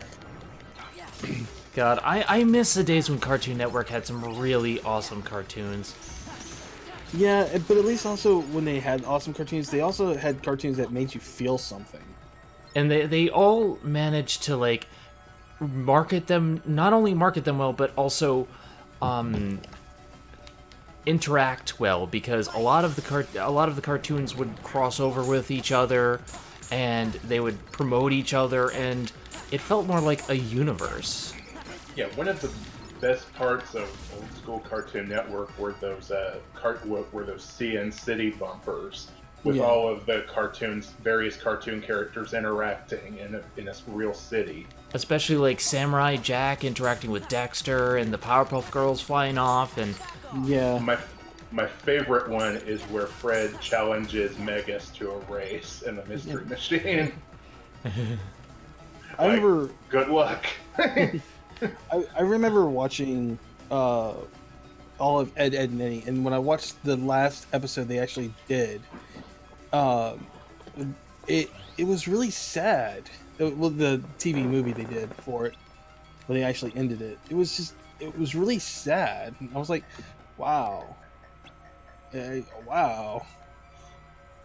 Because you remember the episode where they were like really old. They were like in the future. All of them were really old, and we're talking about getting those jawbreakers out of the locked drawer. Yeah. Okay, that was technically supposed to be the final episode. That was supposed to be how they ended the show originally. But they ended up going a little bit further because the show was still popular. Cartoon Network was like, no, we want more. And then they were just like, okay, well, we'll end it in this movie fashion where we meet the brother. And I was like, wow, this was really sad. Mm-hmm. No, I actually liked that, though. I mean, granted, I think I preferred the last episode of the technical last episode of the TV show after they did the whole high school thing. And then in the very last episode, it basically ends with the Eds don't come out on top, but Eddie basically tells everybody off, and it just ends with them just sitting around eating hot dogs. Like, you know, we didn't get exactly what we wanted, but I think we still came out pretty well in the end, and I think that's true of the show itself, honestly. Yeah. Mm-hmm. I really love Ed, Edd n Eddy because as a kid I always loved Jawbreakers. I still do, even though the huge ones are too big. Like, I love Are they now? Shush, you lewd person. But I always used to have like the super large ones, and that would take like years to finish, just because there was so much sugar. I love them. You had to suck on it for a long time. You would never finish. The sugary sweet nectar would never go away. Oh god. So much phrasing in this episode. The lewdness jokes could go on forever. Okay. So, all right.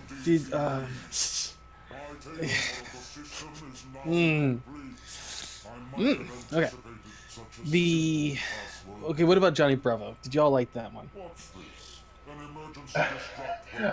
I like Johnny Bravo. It's not a favorite. I still enjoy it. It's a little nowadays because it's basically about a guy catcalling a bunch of girls. But in the earlier episodes, I like how the girls are always getting the best of him, always being like because of course he's the hopeless Casanova type, and he thinks he's hot stuff, but every time he hit on a girl, they beat him up. So, well, there was this one episode where he got up with this one blonde chick, and she got blindfolded at these kids' parties, and she's like, "Huh? Well, this isn't the first time I've been blindfolded." And there was a lot of innuendo in the earlier episodes. Oh yeah. Like at one point when he was on the island of the Space Amazons, and he's looking at him through binoculars, and there's just one point where one of them's got a bunch of coconuts held close to her chest. There's also he gets thrown in the volcano and it spits him out because he's not actually a virgin. He's not. worthy. Yeah. Now, another show that was actually one of my favorites when I was watching Cartoon Network was Courage the Cowardly Dog. I loved Courage, but I actually prefer Two Stupid Dogs. Well, isn't that cute? But it's wrong. I did like Two Stupid Dogs, but the reason why I liked Courage so much was it kind of had this horror theme to it, which made it really good. Oh yeah, it had some really creepy episodes. Yeah, there are a lot of unique things that you can do with a supernatural series like that, and it's really easy to root for Courage because like the title says, he's a cowardly dog, but he's defending his family from all these supernatural and sometimes just assholes that want to take advantage of them or eat them or something like that. And one of the things I loved about it was there was actually one episode where they actually promoted lesbians. It was totally open The to Mask? Yeah. Yeah, the Mask one, yeah. And I was just like, I'm really impressed with this. I'm proud of this one. And I think that, surprisingly, one of the episodes that sticks with me even to this day is probably the last one, the one with the famous "You're not perfect" scene. But it really hits you when you watch it again after you've grown up, because this episode is about Courage dealing with the fact that he has horrible self-esteem and he's constantly second-guessing himself, and when you watch it, you're like, oh my god, this episode is about Courage dealing with his depression. Yeah. I loved the Cats Motel one. It's just a lot of fun. Cats was one of the great villains of Cartoon Network. Okay, Oh, you really shouldn't have done that. Okay, it's I wish you hadn't done that. Oh yeah.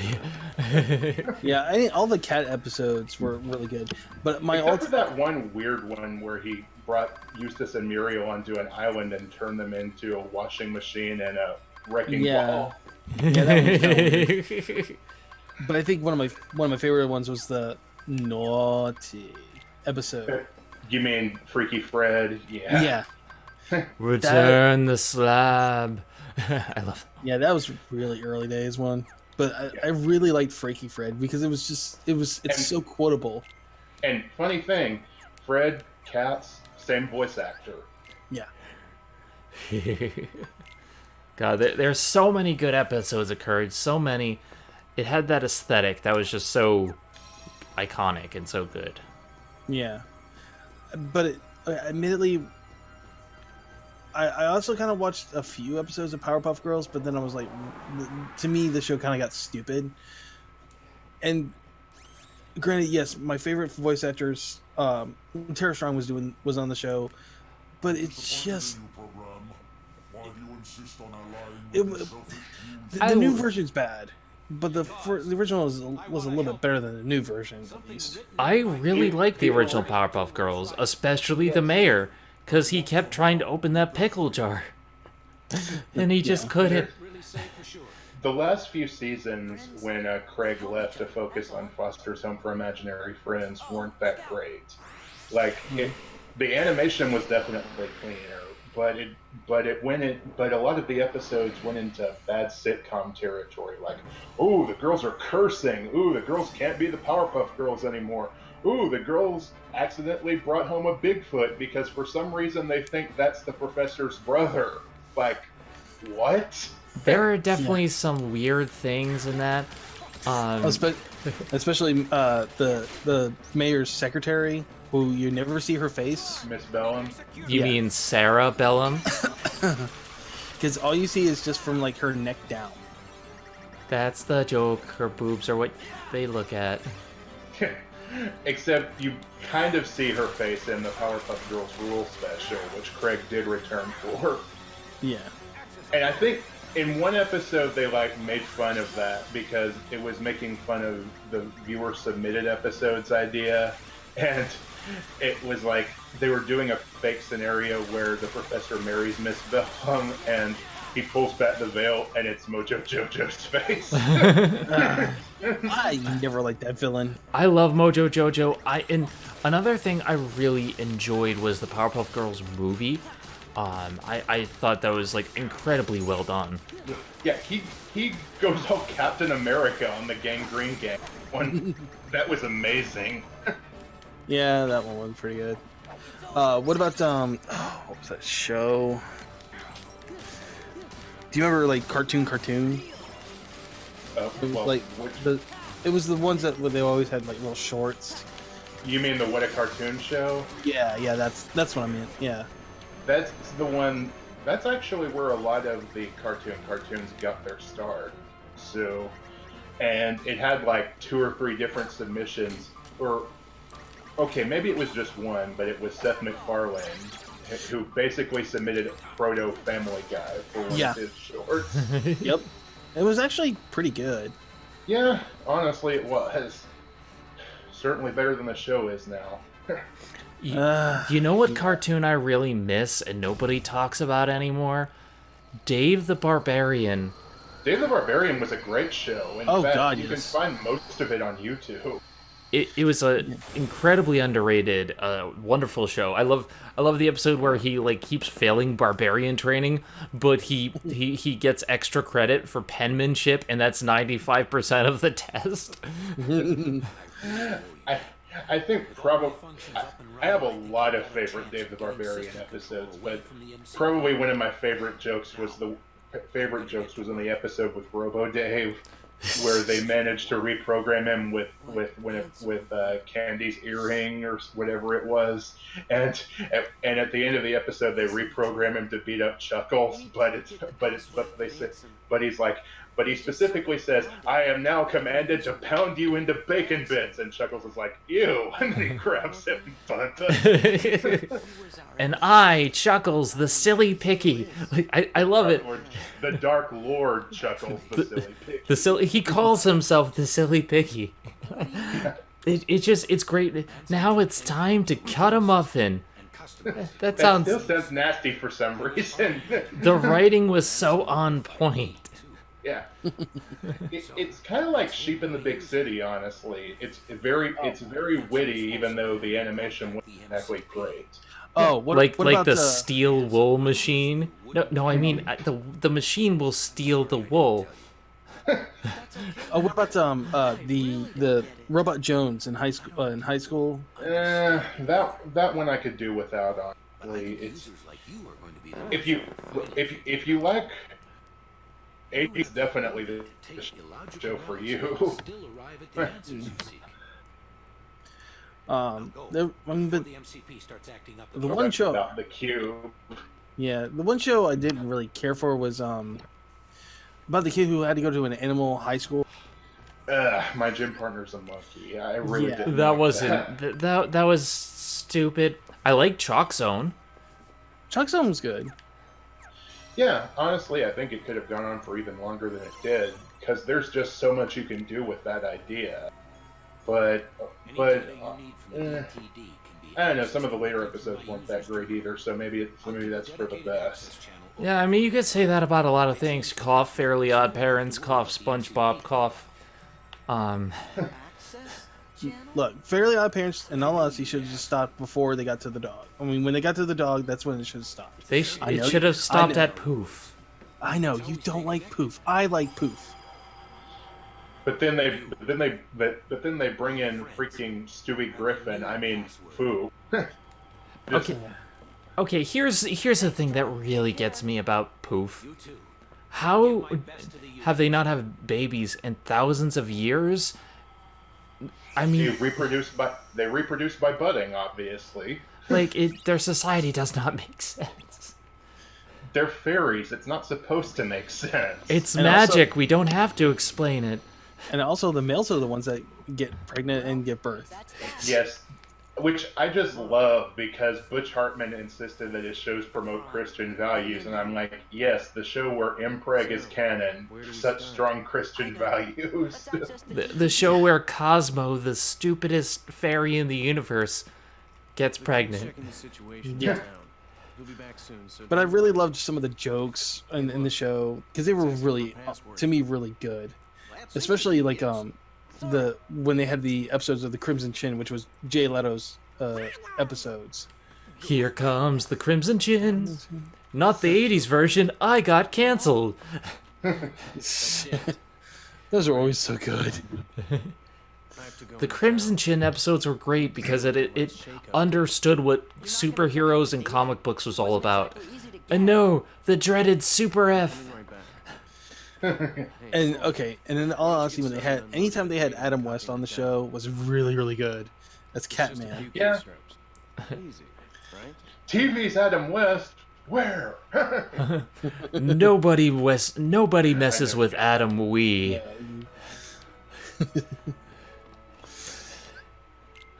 Cat Kid, attorney at law. Okay, now I did love Harvey Birdman, attorney at law. That show was on point always. I love the episode with Boo Boo. Yes. No. My favorite episode is the Jetsons episode. I don't think I saw that one. Okay.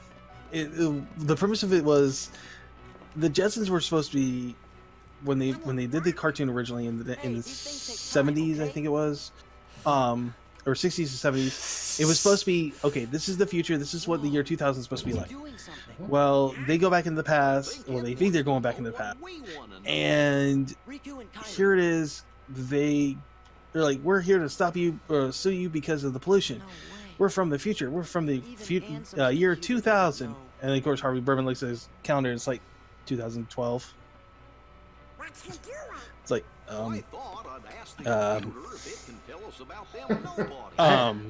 I like to call this segment Sora doesn't know how to computer, and just hits it with a hammer.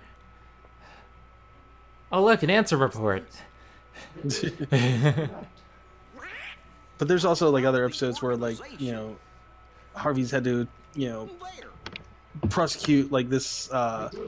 He was defending the Indian superhero. Sora, don't break the computer. Yeah, I think that was actually one of the first that was actually the first episode. Hey, look, it's time for the big bombshell. And what was funny was like he burned his area and he couldn't make it rise anymore, and then like the nurse or the waitress was hitting on him during the trial, and he was like, "Hey, no, Chuck." Come on, are you teasing like, well, us again? he was able to get a rise that way. But a lot of the jokes were really good. They were really like funny, especially the guy that was the head of the law firm. He was like, "Ha ha." Dangly parts. Yeah, those are always so good.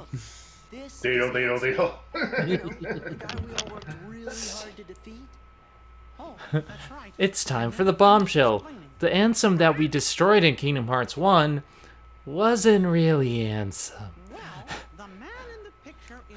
I love how Sora tries to basically Ansem-splain it to Mickey. He drags him into where the portrait's like, no, this is Ansem. You don't understand. We killed him. We fought him in his Cthulhu ship. Oh, that reminds me. Go ahead. His appearance totally won't be explained in a different game.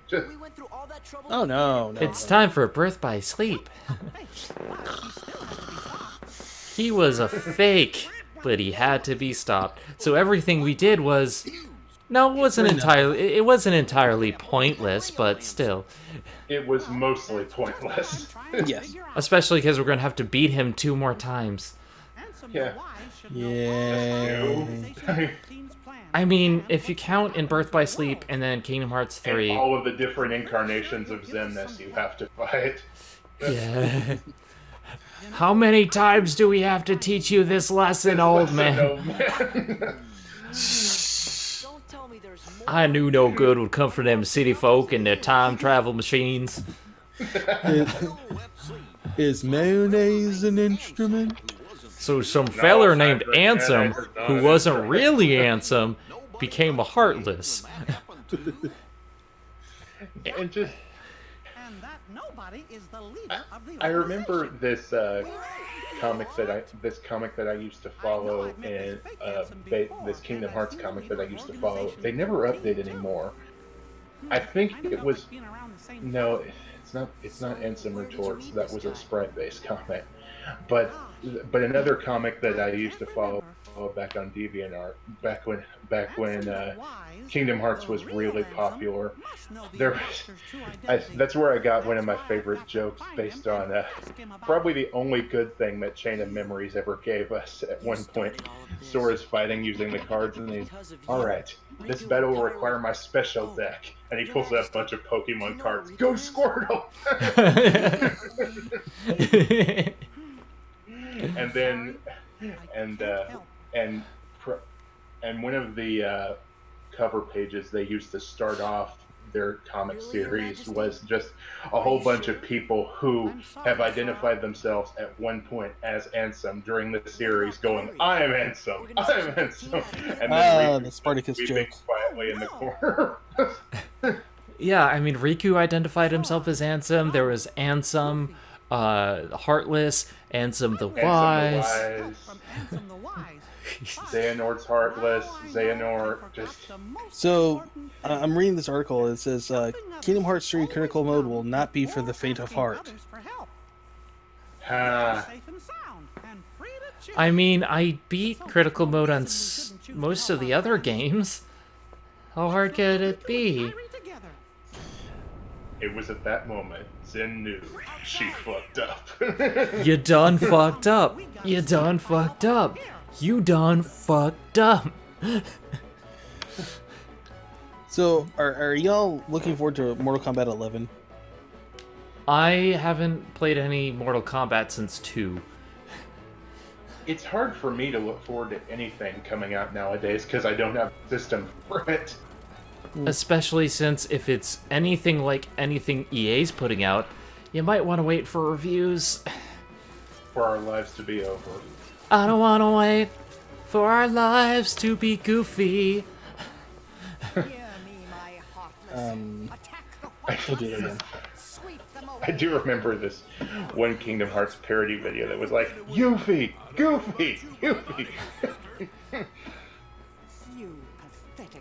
I love Heartless versus Nobodies. Whoever wins, we lose.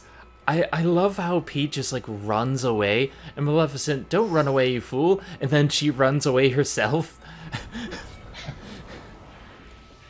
Yeah, but she does it in a more dignified fashion. Oh, fine. You fight Sora, so that Sora can be defeated, and whoever wins, we lose. I mean, I won't run away from the Nobodies, but I'll run away from some kid with a key. Yeah. And then in Kingdom Hearts 3, she's like, "Pay him no mind. He doesn't mean anything." Leave the white ones. It's like in Dragon Ball. Don't shoot that man. He is. It's a good thing it's a Sunday. These buildings would be occupied. Does reversal even do anything? Like, I used it a lot out of habit, like using the reaction commands, but honestly, does it do anything other than get you behind the dusks? No, but it's actually, it's a useful teacher for the Xemnas fights, especially the Mushroom 13 fight. Because there's a thing where, if you time it just right, you can get a leg up on them easier. Where's Maleficent? Looks like she Killer Queen bites the dusk. The world. Okay. I love how it ended with Goofy still spinning around. You spin me right round, baby, right round, like. And then all of a sudden the fairies show up. They're like, "Oh, Maleficent left? Maybe we should help you guys." I'm Yuna. I'm Pain. I'm Riku. It can always use Riku? No. And we're your fairy godparents.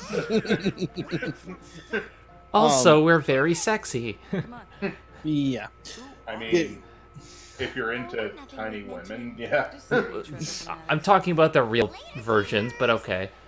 Have any of y'all played Halo? Not really. I don't have an Xbox. I have an Xbox One, but that's it.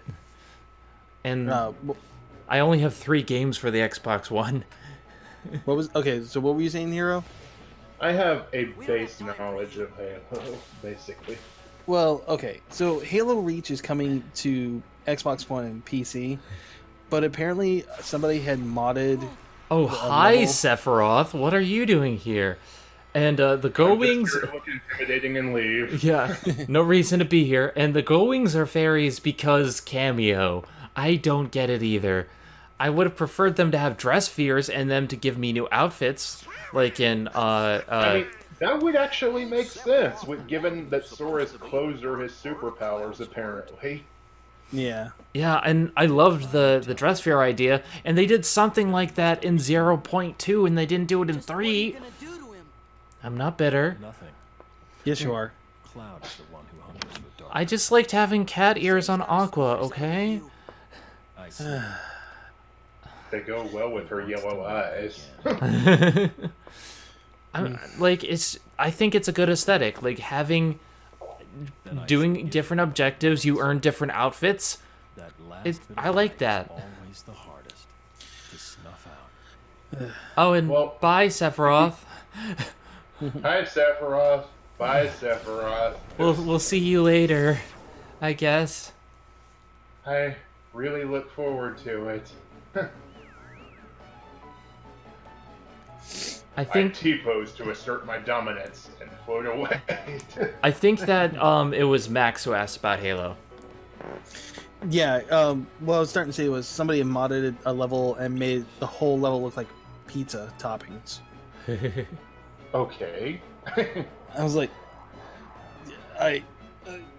okay.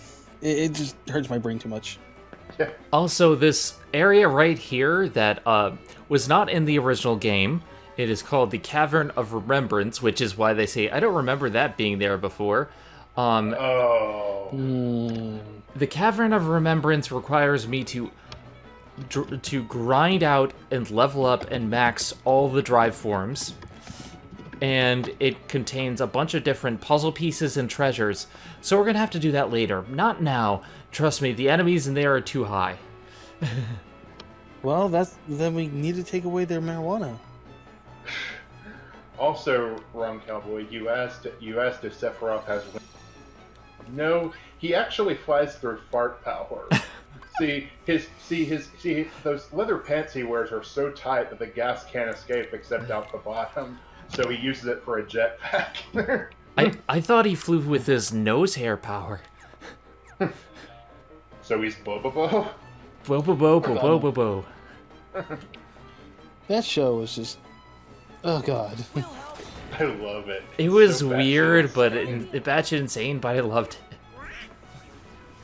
Oh no, we gotta take out the dancers, my least favorite enemies, because they grab you easily, and I hate that. Could be... Tiny dancer. You know, I actually do plan on going to see that Elton John movie. Rocket Man? Yeah, Rocket Man. I want to see that movie. I know that, shit, his name escapes me. That's a cool name. His name escapes me.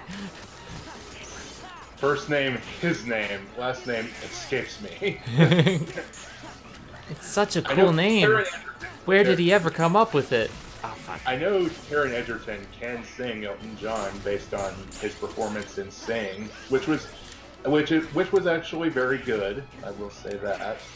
And no. Okay. And seeing him actually acting alongside Elton John in the Kingsman sequel was pretty hilarious. It almost made the whole movie worth it. You know who I was surprised is really good at singing? Zac Efron in The Greatest Showman actually was really good. Well, wasn't he like in Hairspray? Yeah, he was good in Hairspray too, but I forgot about that. Like, I mean, one of his biggest roles was in a musical, so I'm not too surprised, even though High School Musical isn't exactly the greatest standard musical, but still. Rom, I actually technically do have the Master Chief Collection for Xbox One. I just don't play my Xbox One. I only have a couple games, and I probably should play it, but it's one of those things where, like, I have so many games. And you just go, why? Well, it's like I want to play Final Fantasy XIV and I want to stream Kingdom Hearts, and you know, it like I started playing Gears of War. That's the one game I started playing on my Xbox One, and it was very dated. I never was a fan of the chest-high wall shooters. Gears of War 1 is definitely showing its age. Yeah, I mean, I tried playing cameos this scene. Yeah, this scene is so badass. This is like the halfway point of the game. I thought you were I thought we were going that part where we were going alongside the cliff and fighting with the various other characters, but that's after this. Yeah, not yet. No, this is Sora versus the Army of Heartless, which I also really like. Oh, hi, Yuffie. Even though as Nico B can attest, the Heartless in this battle really have their AI dampened quite a bit. Like, they almost can't kill you. Yeah, I mean, it was much better in 3. Oh, hi, Stitch. What are you doing here? Oh yeah, that reminds me. I have finally got a chance to see the last How to Train Your Dragon movie. Mm-hmm. That, it was good and sad, but it was still good. I think it was good as a conclusion to the franchise, but it's not my favorite out of the movies. I really like 2. I haven't seen 3 yet. You can handle this many? Yeah. I mean, 3 kind of harkens back to a lot of stuff like the first 2 movies kind of set up. Then that'll have to be the but there is one thing that really did bother me. I love how Cloud disses Leon so bad in that. Well, maybe might be tough if one more shows up. And then Cloud's like, "Wait, you're fighting?" Just it's such a good diss. This is pictured various Final Fantasy fans. There is one thing that really bothers me about How to Train Your Dragon 3, and it's a very minor thing, but it's something that would have improved the movie by a lot, in my opinion. Okay, what was it? This isn't really a spoiler because she's featured prominently in the trailers. God, but, Sephiroth, your sword is too long. Compensating. He's compensating for something. Yeah. Yes. Anyway, go on. What I was going to say was Toothless's girlfriend, the one that's featured really prominently in the trailer, she never gets a name. No, she does. I know. When? No, she gets called Light Fury.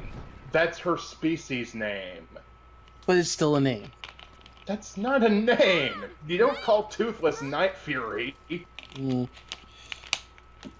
All I'm saying is, you could have called her something. Hi, I'm Tifa, and I'm here to kick your ass. Leon, everybody. I mean, yeah, I agree. I mean, they could have done a lot better. All right. With that character. But before I go forward, I need to save my game because it's time for Dance Water Dance. No. Just no. I don't like it either, but we're gonna have to fight him, and I'm Not gonna there yet. I was saying you all know it if you've played this game.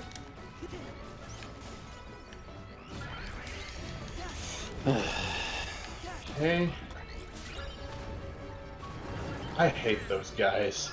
Yeah, the explosion ones. They can really juggle your ass. Hi, I make explosions, and I air juggle you. You suck. Yeah, I know. What you gonna do about it? They were like, well, we'll just make you go boom. Where's And the throw- kaboom? There was supposed to be an earth-shattering kaboom. Kaboom! I love old Looney Tunes. I Duck do season. love, though. I personally do love the Heartless with that flies around on it and smacks you with it. All right, so here's something. Now, this is just me. I don't know if it's just me or not. Do either one of you, when y'all are playing games by yourselves, of course, do y'all listen to the soundtrack of the game, or do you play your own soundtrack? Like you play something on the radio or play a CD? Depends on the game, honestly. Whenever I'm playing the game by myself, I listen to the soundtrack of the game while also playing YouTube videos in the background. When I'm streaming, I listen to what you're saying because I can't, unless it's like a computer game, I can't hear it. So, Well, that's understandable. Okay, because like the reason why I'm asking is because when I would play my games, I would always listen to music, but I would always listen to a different genre of music depending on what game I was playing. Like if I was playing like an RPG, I would be listening to metal or rock. If I was playing a fighting game, I was listening to techno music. Because the Mortal Kombat theme. Yeah, well, yeah. It's just- yeah. But I mean, everybody has their own preference when it comes to like they're always like, oh, the soundtrack for this game is so awesome. You guys have got to stop. Let me hold you back with my tiny arms. We understand. I'm gonna hold you back, oh. Watch for danger. Little big head and little arms. I just love how he's just like, he's not even paying attention. And then they just run right past him. It's like, yeah, we don't care. We're just gonna go past you. We have the Keyblade. We can handle. Come on, Sora, you gotta be good. Gotcha. Well then, Do as you're told. No. Screw the rules. I have the Keyblade. Sora, for the last time, stop spending our money. I love how he's already just. You know, is it just me, or does it seem like in some scenes Sora just looks like he's stoned out of his gourd? I mean, He is a bit naive. I'm fucking running around with dictators, man. I mean, he is an island kid. Oh, ooh, new scene. Final mix scene added. For those who don't know, this is the part that was added for Final Mix. And it helps to explain things that happen later on in Birth by Sleep. I go boom. I put the key or the disc in. I cast the spells that help the people fall down. Hi, I'm Zemnis, and I'm gonna use my disc to access a hidden door.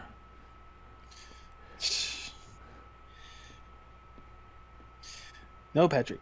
Put your hand on the lid. The lid. The lid. Stop.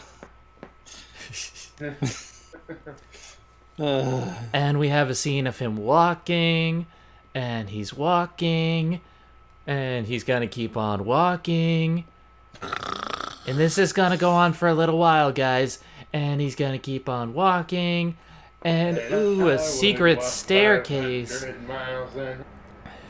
500 more. Dude, okay, my wife actually hates that song, but I love it. And then there's a secret staircase that we don't get to go into because only Zemnis activates it. Because it wasn't in the original game. Yeah. Well, I was gonna go because of plot point. Yeah. This leads to the Chamber of Repose, and then the Chamber of Waking is something we're gonna learn about in 358 over 2 days. So keep this in the back of your mind for when we actually get to that next time. Next time in Kingdom Hearts. And we're actually gonna extend the scene of him walking down the spiral staircase for a very long time. You know what? This is taking too long, and he just jumps down the middle. I'm sorry, I would do that. Even in video games, I would do that. I'm like, yeah, I'm just gonna jump and not worry about it. Might as well jump. Snake, I'm just gonna take the shortcut. Yeah. You realize walking down that long hallway would be killer on your knees, or not really knees. I'm sorry, your ankle, because of the slope. He just gets to the bottom of the staircase and he's standing there at first all dramatically, but then he collapses and he's like, ow, ow, ow, ow, ow. I think my feet are broken. You know what would be really awesome? If, like, in Casper, they had, like, the chair bring him down. And then there's a bunch of different research vaults of things that we don't get to see, probably in Kingdom Hearts 4. Oh look, it's a suit of armor.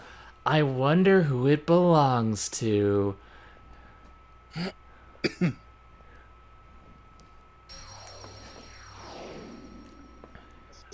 My cat is wanting attention. My cat was here before I started. As cats are wont to do. Oh, hello, Aqua's armor.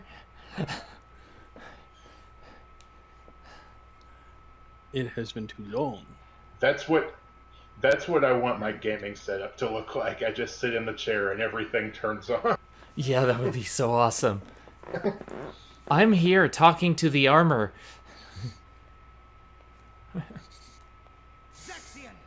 And now it's time for backstory.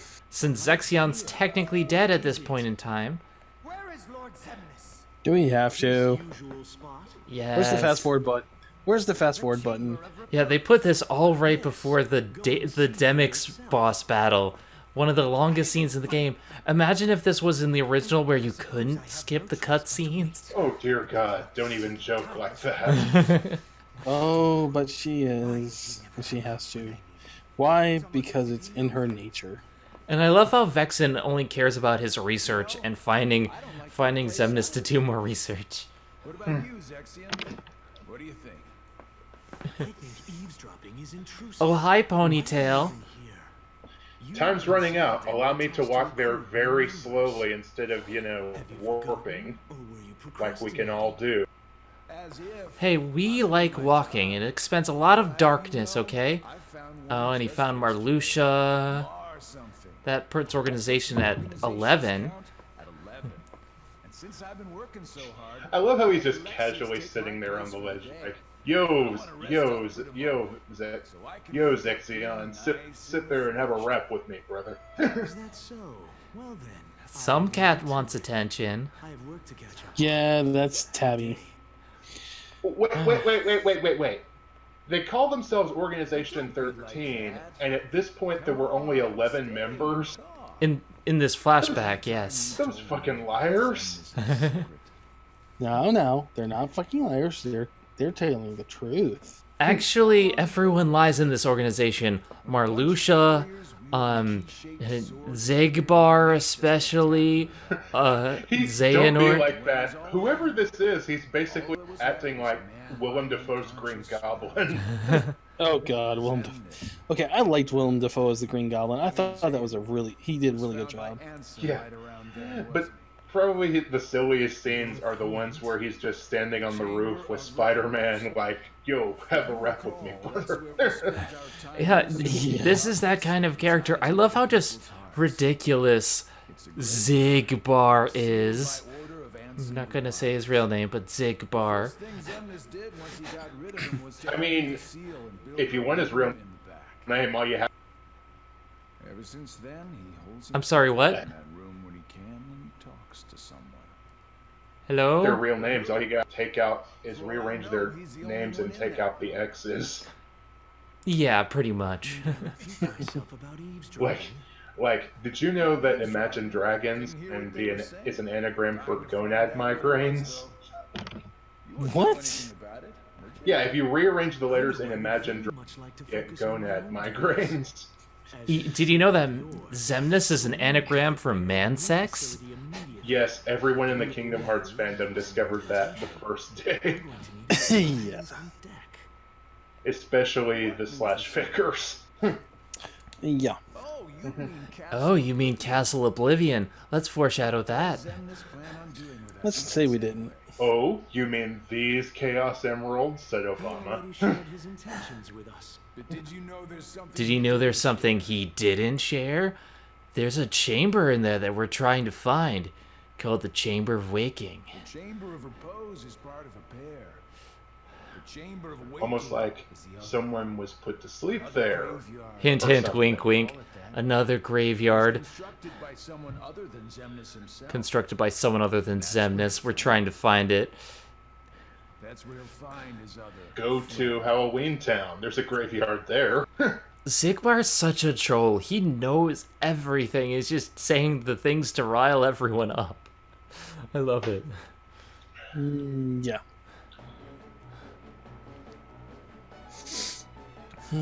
Alright, back in the present. Thank God. How long was this scene? 15 Too minutes? long. Oh, hello, Demix. Hey, you guys are looking lively. Is it time to fight? No. I'm here to kick bubblegum and chew ass. And I'm all out of bubblegum. Wait. Good, bad. I'm the guy with the vagina. You shouldn't judge anyone by appearance. Wait. You really shouldn't judge Demix by his appearances, because when he wants to be serious, which is not often, he can kick your ass. He just doesn't like fighting. Especially if he's in data form. Oh god, Data Demix is tough. I can't wait to do that. No hearts. Oh, we do too have hearts. Don't be mad. I love how his awkward fidgeting, like he wants to dance, but he can't. I have a feeling he's like, I don't want to say autistic, but he's like, he has this like specific, this air about him, that like fidgety air, like maybe OCD or something like that. He doesn't want to fight, but he can. I don't know if that makes sense. Yeah, okay. No, but like, he's always very fidgety, and all he cares about is one very specific thing.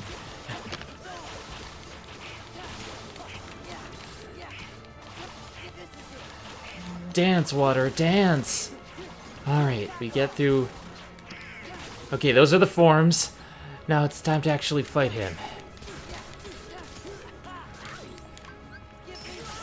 I love how, for some reason, just making water itself renders him invincible, and you have to fight the clones before you kill him. I think what happens is that while the water clones allow him to play his guitar, and he's invincible while he plays his guitar. Sitar. Sitar, sorry. Real, no! Let's try that again. It's kind of funny that one of the more powerful members of the organization, Water, when Final Fantasy usually goes by the Fire, Ice, Lightning doctrine. Alright, Like, I'm skipping Water this was scene. Only recently introduced as a new element. The thing is, his water jets are so powerful. Like, water is... I mean, yeah, it's the first one you fight in this, but I think he and Axel are kind of on par. Is it just me, or does he seem like he's like kind of a Justin Bieber lookalike? Yeah, he's a Justin Bieber character. Or Jesse McCartney. Jesse McCartney's in this game, so... Dennis, he's being mean to me. What is he doing now? Do I have to smack a bitch? They have to choke a bitch.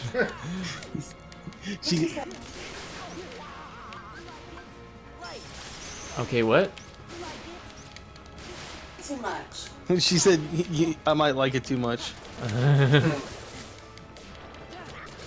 Okay. This time I got it. Master form. What would you call me? What did you do?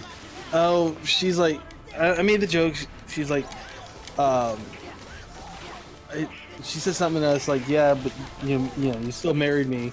And she goes, yeah. And I'm just still a sucker. And I go, yeah, that's what's tattooed on your forehead. You go get a timeout. You get a timeout. I'm sorry, you made me lose my voice. You made me talk in a voice that it's not my own. Oh god, his water things. When he comes at you with those water jets.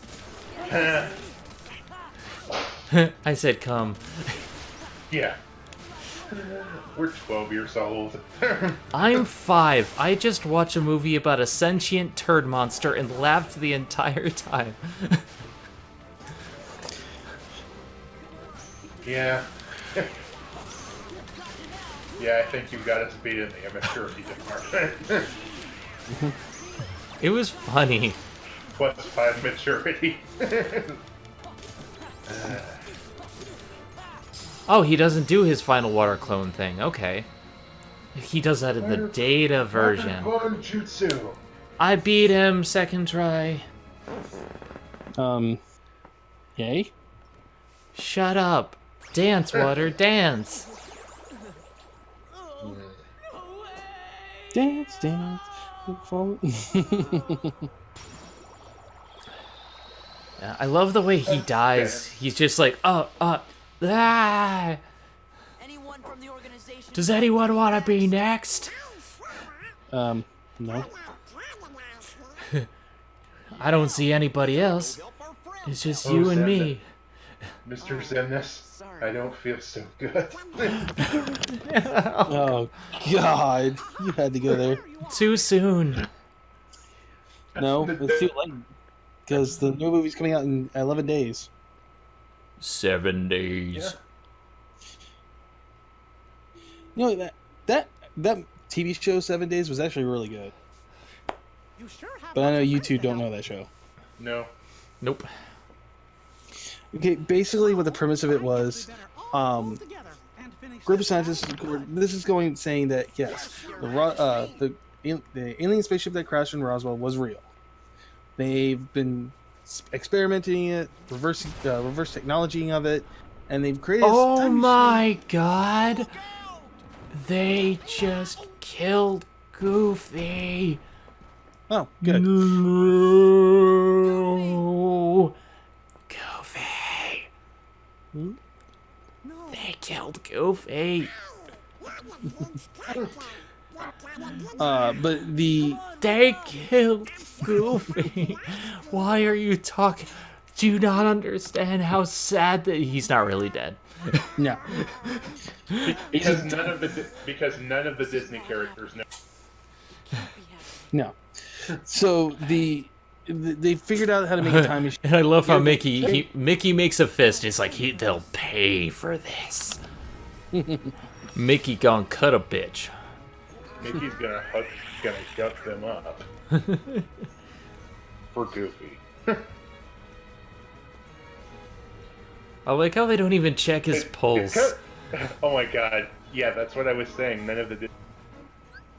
This. 1 second. One.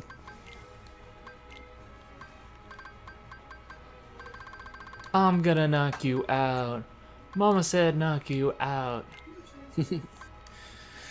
Now, the biggest thing about the show is they figured out how to time travel, but the only thing is they can only go back 7 days. And that's about as far back as they could go. But the problem was they couldn't get any pilot they get would die. So they get the main character, Frank Parker, who has the eidetic memory, who's also a little nuts. Uh-huh. But he's only there because he's acting nuts, but it's like he's not really nuts. You want nuts? I'll show you nuts. So he volunteers for this program to get out of the nut house to help right or wrong, and he goes back in time. He gives his password and everything else, and then he's got to go stop it. And the whole premise is every time when he jumps, something weird happens to him. I mean, yeah, he loses a little bit of... Is this Quantum Leap? Yes and no. yes, it's time travel, but no, he doesn't jump into anybody else's body. But he just, there's like an episode where his body splits and like there's a good version of him and a bad version, like a really evil version of him. And there's like one where he goes into a parallel universe. Because, you know, time travel, that can happen. I mean, Time travel is a bitch. That's why both Doc Brown and the Doctor always say, time traveling's bad. Unless you know what you're doing. Gotta get rid of all the highlighted new pages. Yeah, it always annoys me because there's always so many. Highlighted new pages? What? I don't like when it says new on it. And the only way to make it go away is to read the entire thing. Oh, hi, Yuffie. Is it time to fight alongside you? No. Yuffie, can I have your short shorts? No. They're pretty. Hey. I want the short shorts, okay? No. Because there's better short shorts that you could wear that will make you look better. I can't wait till I get that operation. Okay. I am interested in watching the show that's on Amazon Prime. Because it has David Tennant in it. It's called The Good Omen. Good Omens? Yeah. That's a mini-series based on one of Neil Gaiman and Terry Pratchett book that they wrote together. Which hi, Leon. That's an incredible combination. So, and to the audiobook, so I'm really excited for that if I ever get the chance to see it. This show, I mean, I'm sorry, I like David Tennant. He's like a really phenomenal actor, and I'm really interested in seeing this show. You should be. It's from what I hear, it is pretty faithful to the book, and it does a pretty great job. But I don't think it's come out yet, has it? Well, either way. No, it's coming out at the end of May. Right. Oh, Tifa gonna fuck you up. Still so cool that she can just punch Heartless and somehow it works. Yeah, like, honestly, I wish that the rest of them would come along with their journey, because as you see in this section, they could totally kick so much ass. They're a huge asset. But they gotta guard Radiant Garden. They gotta be guarding the garden. Mm-hmm. They don't show up in 3 and everyone hates it. I don't really mind it personally, but... I love how Tifa got the final blow. She's like kicking them like, yeah, what, bitch? Sora ain't nothing. You don't need a legendary weapon, you just need my foot. And then Cloud shows up. Hi, Cloud. Did you fight in Sephiroth? Yeah, we fought for a bit, but we'll do that again later. We're busy. Yeah, it's like the whole, like... Are you guys done with that dick measuring contest yet? Well, never! You see my sword's bigger? Your sword's wider. Yeah, but mine's thicker. It's not about the size, it's the girth. It's not about the size, it's how you use it. Welcome to Final Fantasy. It's all about dicks. I mean... Well, you're not wrong. Yeah. And then they become dragoons and jump away. And dragoons have giant spears, so... Cherry pie, apple pie, pumpkin pie, oat pie. And so after all of this time, this, 5 minutes, Goofy's back. Goofy's alive. They held the tension for a whole 2 minutes. It's like, you guys really need to learn how to check pulses. Even I know that. Gosh, I get bumped on the head all the time, you know? That's why I'm so goofy. That's usually after I go, ah! Did you see the edit where they just end the Goofy movie with him getting blown up by the car? Yes. Of course, he just has to do the Wilhelm scream. Okay. Goofy dies at the end. Did both of you watch the last episode or the last season of Samurai Jack? Yes, and I also saw the last element of Samurai Jack. That, oh my god, the ending was so sad. Well, I mean, it was happy yeah. sad, but still, it's like, poor Jack. It was always gonna happen. I mean, some people thought it was sadder than it was because they were like, now all of those people that Jack helped out will never be born, and I'm like, not necessarily. I mean, they'll be born and They just won't be enslaved. And not only that, now all those, you know, yeah, he lost his girlfriend, but now she won't be born of darkness. Yeah. And have to scrub the darkness off her. That looked fucking painful. Like your ideas are intriguing to me, and I wish to subscribe to you your know, newsletter. That Trans Muffin, thank you for following. Thank you very much. Thank you for that follow. That one episode of SpongeBob where with Kevin the Sea Cucumber, and at the end they rip that thing off his head, and like SpongeBob was like, "I didn't know this was a hat. It was not." She was naked the entire time. I didn't know that was a jumpsuit, and apparently it wasn't. It was like a second skin that she had to spray off with the rock. Thank you for the host, that Trans Muffin, and again, thank you for the follow. Trans rights. This stream has been transmogrified. Yay. Zemnis says trans rights because even Organization 13 has to be beautiful. I mean, look at Marluxia. Look at Syx with his hair flip. Mm-hmm. Hold on. It's like, bitch, I'm fabulous.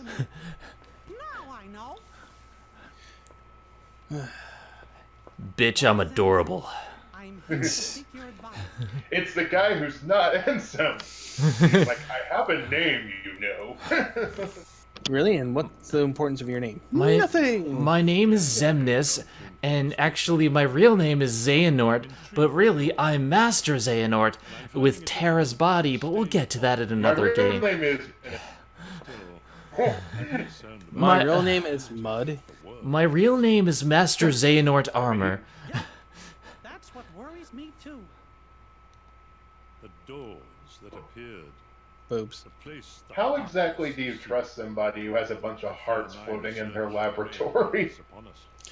The same way you trust somebody that has a lot of butts on their walls. Hello, I am young Xehanort, the White. I'm voiced by Christopher Lee, and therefore I'm the most badass character in this game, even though I don't really do anything.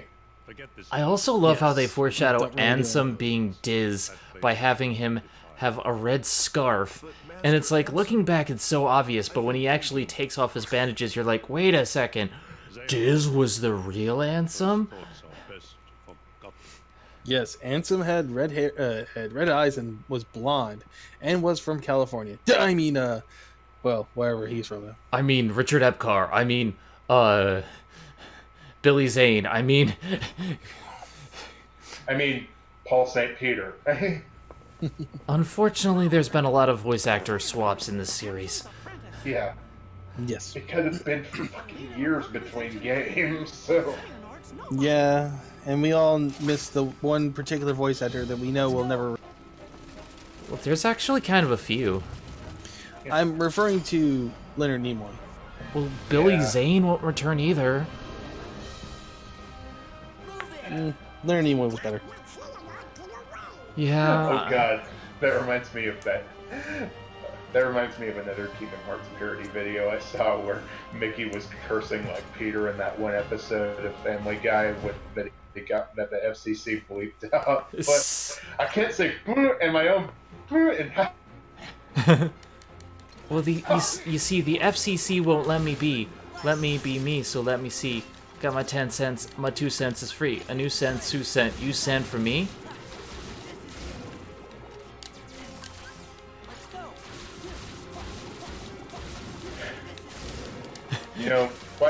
honestly, this is a better version of 300. This is a better version of 300. I call it 1000. Although the 1000 Heartless fight in Kingdom Hearts, well, not 1000, like the Super Heartless fight in Kingdom Hearts 3 was amazing.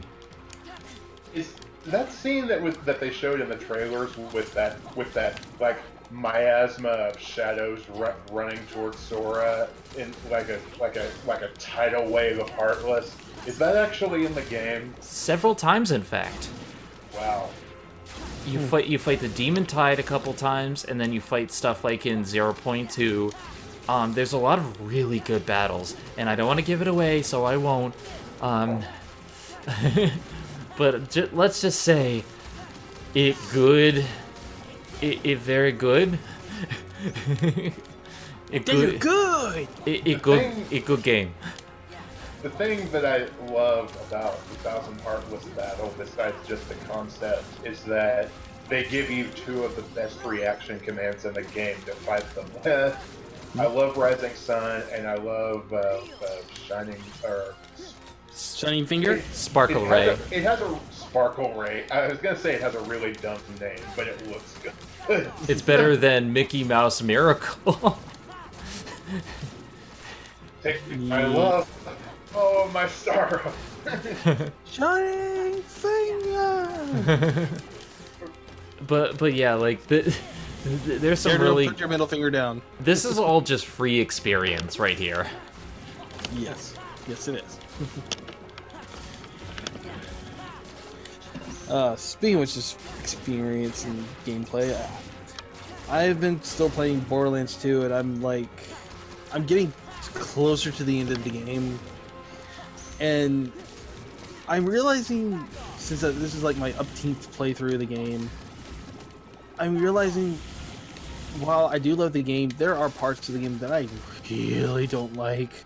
In Borderlands 2? Yeah, because it just kind of drags on. I think there's a point like that in just about every game. There's one part that you just don't want to do, like the cheese dragon in Final Fantasy 14. Yeah, it's like in Borderlands 2, it's like, oh, you finally get brick. Okay, great. Oh, this area is kind of boring. Oh, we get to go to the Iridium place. Oh, it's boring because you don't get any free Iridium. Damn it. It's like, and there's one quest where you help a robot become human, and it's like, this is boring. Sora has Sparkle Ray, and it automatically shoots the laser. It's kind of like I'm a fire and my laser.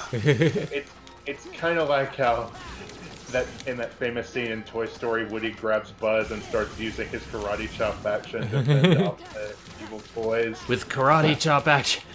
and then they actually showed up in Kingdom Hearts 3. I am Emperor Zurg. I kind of really wish that they had an Emperor Zurg in the Toy Story section of the game. Yeah. I think Woody telling off the organization member made up for that.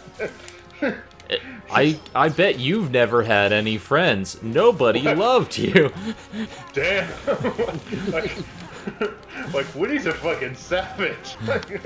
I love how that became a meme. Like it's just like it's true. He totally got burned. That bit where Woody just pushes Sora aside like, I got this. and then of course there's the Yeetus Vanitas scene. Oh my god. I'll put you in a door. In another door. But that was spoiled for me, but I honestly don't care because I laughed my ass off when I saw that scene. It's even funnier in context. It's like you don't see it coming. You won't know when it's coming, and it just comes. It's just like in a door, in another door, another door, in another door, and we're gonna shred that door. The door somewhere else. And we're gonna shred that door. And of course, Saber Spark I think it was Saber Spark on Twitter was just like, he has a Vanitas figure and he's like, this heart empty, yeet!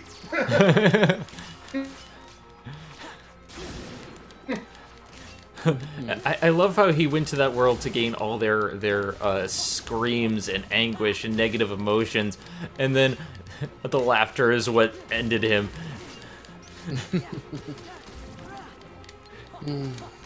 And I leveled up again.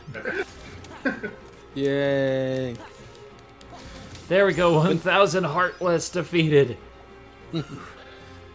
But going back to what I was saying about Borderlands 2, it's like, I'm like, okay, now I'm at the part where I don't care and happy with the game because I know I'm getting close to the end of the main story. I still have all the DLC stuff to go through. And I'm just like, okay, maybe this will be better when I start having people to play this game with. It'll be better with people to play with, trust me. I mean, like, the end of Borderlands 2 kind of drags. Yeah. Oh, I mean, hi, Zemnis. I mean, I'll be glad when I can start playing... Sounded like you almost said, "Oh, hi, Zenith," and I'm like, "Are you saying hi to yourself?" Oh, I mean, hi, Xehanort. How long has it been since I abandoned that name? Oh, 20 minutes. Now, that's a name I haven't heard in a long time. That's a presence I haven't felt since... Perhaps you should ask your It's like, are we gonna fight Zemnis now? No. Mickey's gonna try to fight him, and he's gonna go in the darkness, and then... Oh, this is gonna be part 2 of the game. Guys, we are at the halfway point. Dude, given how... I know he's like, Disney would never allow this, but imagine how much you would shit your pants if Mickey got Norded. Oh. I mean, Aqua got Norded. Why not? Like, given how powerful Mickey is, even in brief glimpses that you get when you get to use him, just holy shit. Oh, hi, Axel. Nice of you to finally show up. Give me back Kyrie or you die. I'm not kidding. She's waifu. I was gonna say, Zenith, when we start playing Borderlands 1, I think I'm gonna have more fun. Because it'll be like, yay! A presence I haven't felt since half an hour ago. That's a good one, Rom. The guy you just saw, he's their leader. He was your leader too. We won't know why until 358 over 2 days. Wait, Axel, why are you unzipping your cloak? No, zip it back up. No, we don't need to see that. No. I need to see that. It's a force of habit. You remind me of someone. You remind me of somebody that I used to know. Didn't have to cut me off, Roxas. Axel, is that a longsword in your pants, or are you just happy to see me? Got it memorized.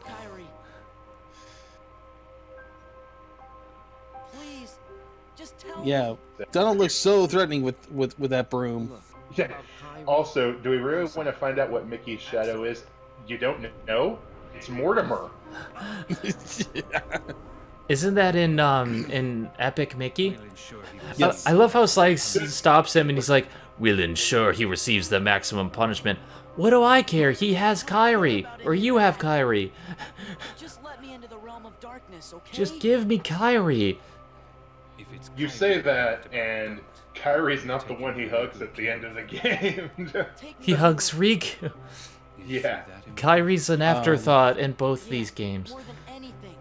It's like, honestly. In the first game, I could argue that she's not fully an afterthought because she's with him the whole time.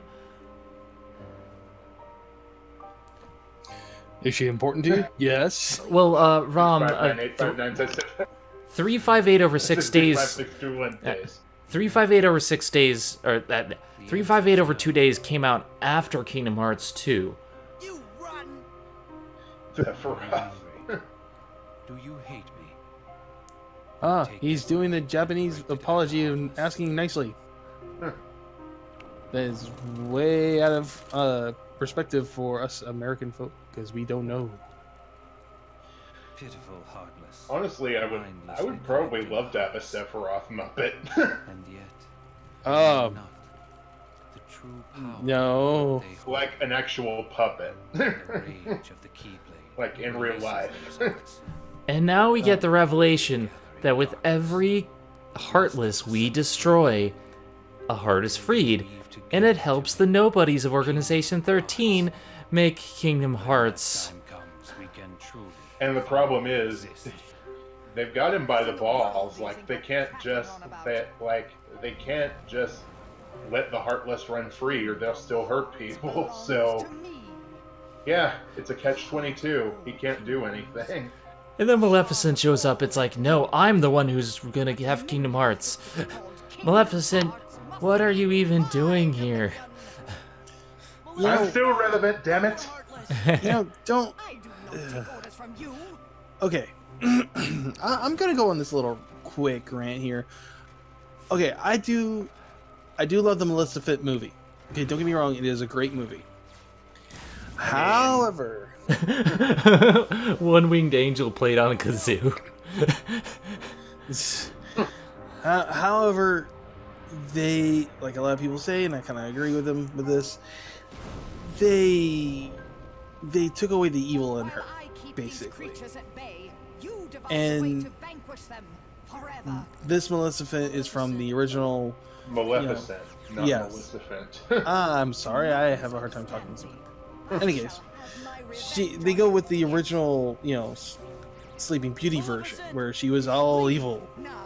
Literally the mistress of all evil.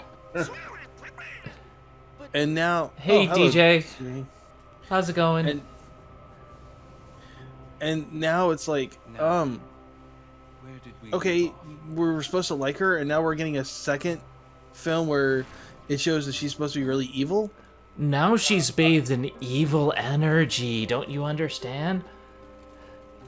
No. Like, how exactly are those? Look, I know that the Dusts are really agile, but how exactly does something like that hold anyone down? They're like one of those, those stretchy gummy arm things you get in vending machines. They're basically that. Let me use my stretchy gummy arms, and I will defeat you. Stretchy arm and extendo fingers. Oh no, we can't fight the Heartless. I wonder if we're gonna fight the Heartless after this scene. Yeah. Maybe everything we've done. It is poignant though. Maybe everything we've done was all for nothing. What am I supposed to do Like, if I can't use I understand what the scene does. I just wish they didn't hold the tension for all of 2 minutes. And it's Maleficent who gets him out of his slump. The mistress of all evil who we killed last game. Also, Sora is having this heroic breakdown when he's surrounded by, what, a dozen Heartless? He just fought 1,000 of them. Sora. But you gotta remember, he became extremely tired because of fighting all 1,000 of them. So when he gets to the point where he's having to fight a couple, he's a little winded. He's a lucky kid. I hate the KH titles now have a fucking fractal equation among them. All you have to do is divide 358 divided by 2. I mean, they have a decimal point in them, multiple decimal points. 0.2. Yeah, you can't fight the Heartless after the 1,000. Heartless, they say, right after the 1,000. The more Heartless that he defeats, the closer he is. I know, Rom. I joke too. This new knowledge will make him harder to control. Then why did you do it? Because I'm an idiot. What does it matter, really? Kingdom Hearts 2.9 exists in Kingdom Hearts 3. Yeah, when my friend saw that, he raged so hard. I laughed like crazy. Ooh, I love you, Luxord, or Luke Sword, as it's supposed to be pronounced.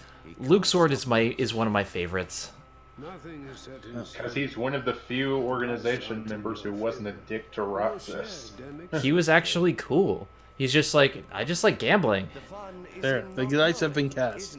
Now everything's set in motion. He can't stop it. So shut up. What is the point of betting on something when you know the outcome? Like, that's. Well, he's like Darby. He only bets if he knows he can win. Then let's take him to Vegas and we can make money.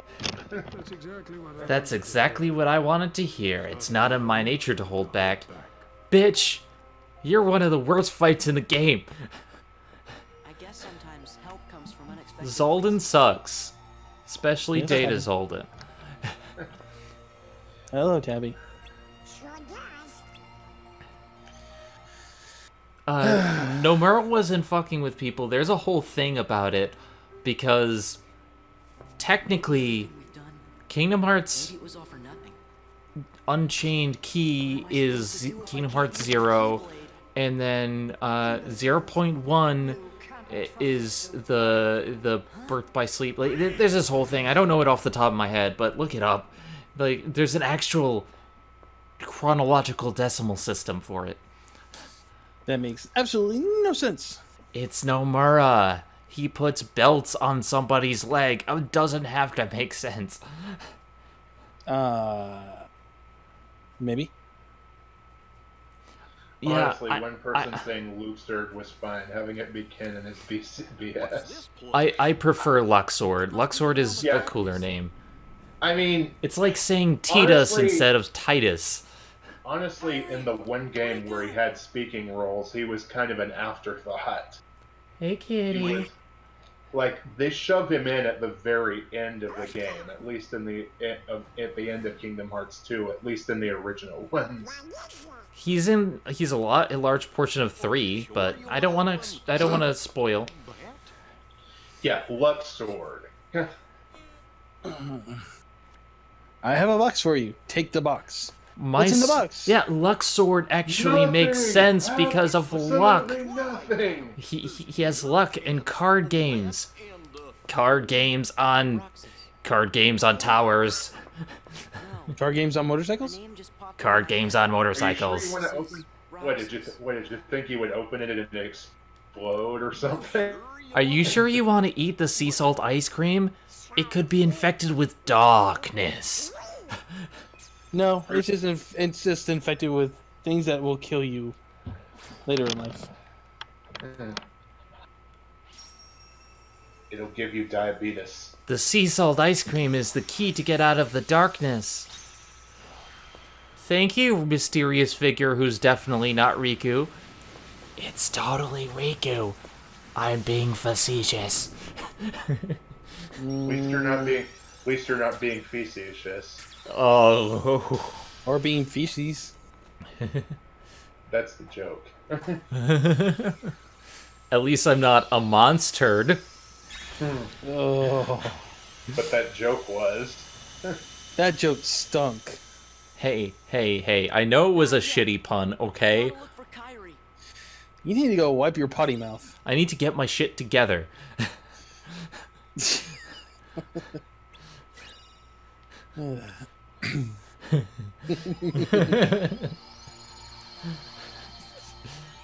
Not yet. I gotta save Kari.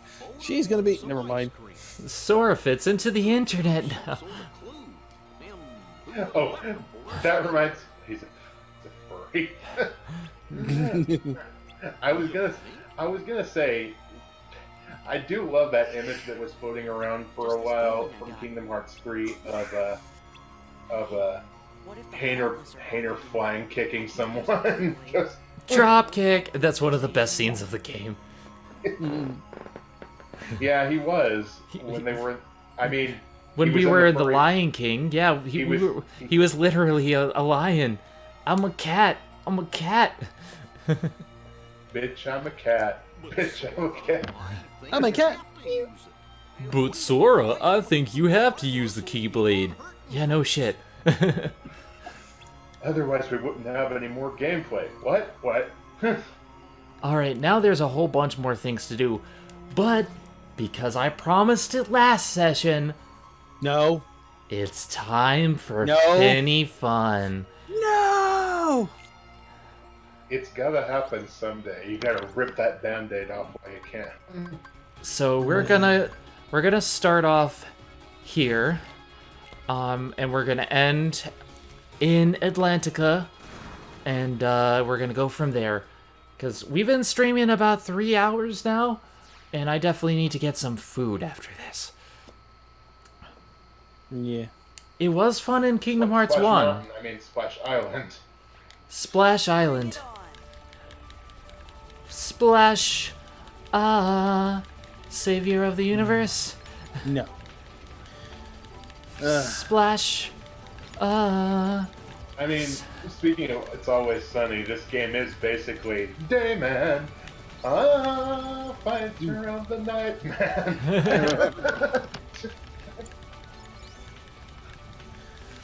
Triangle Man, Triangle Man.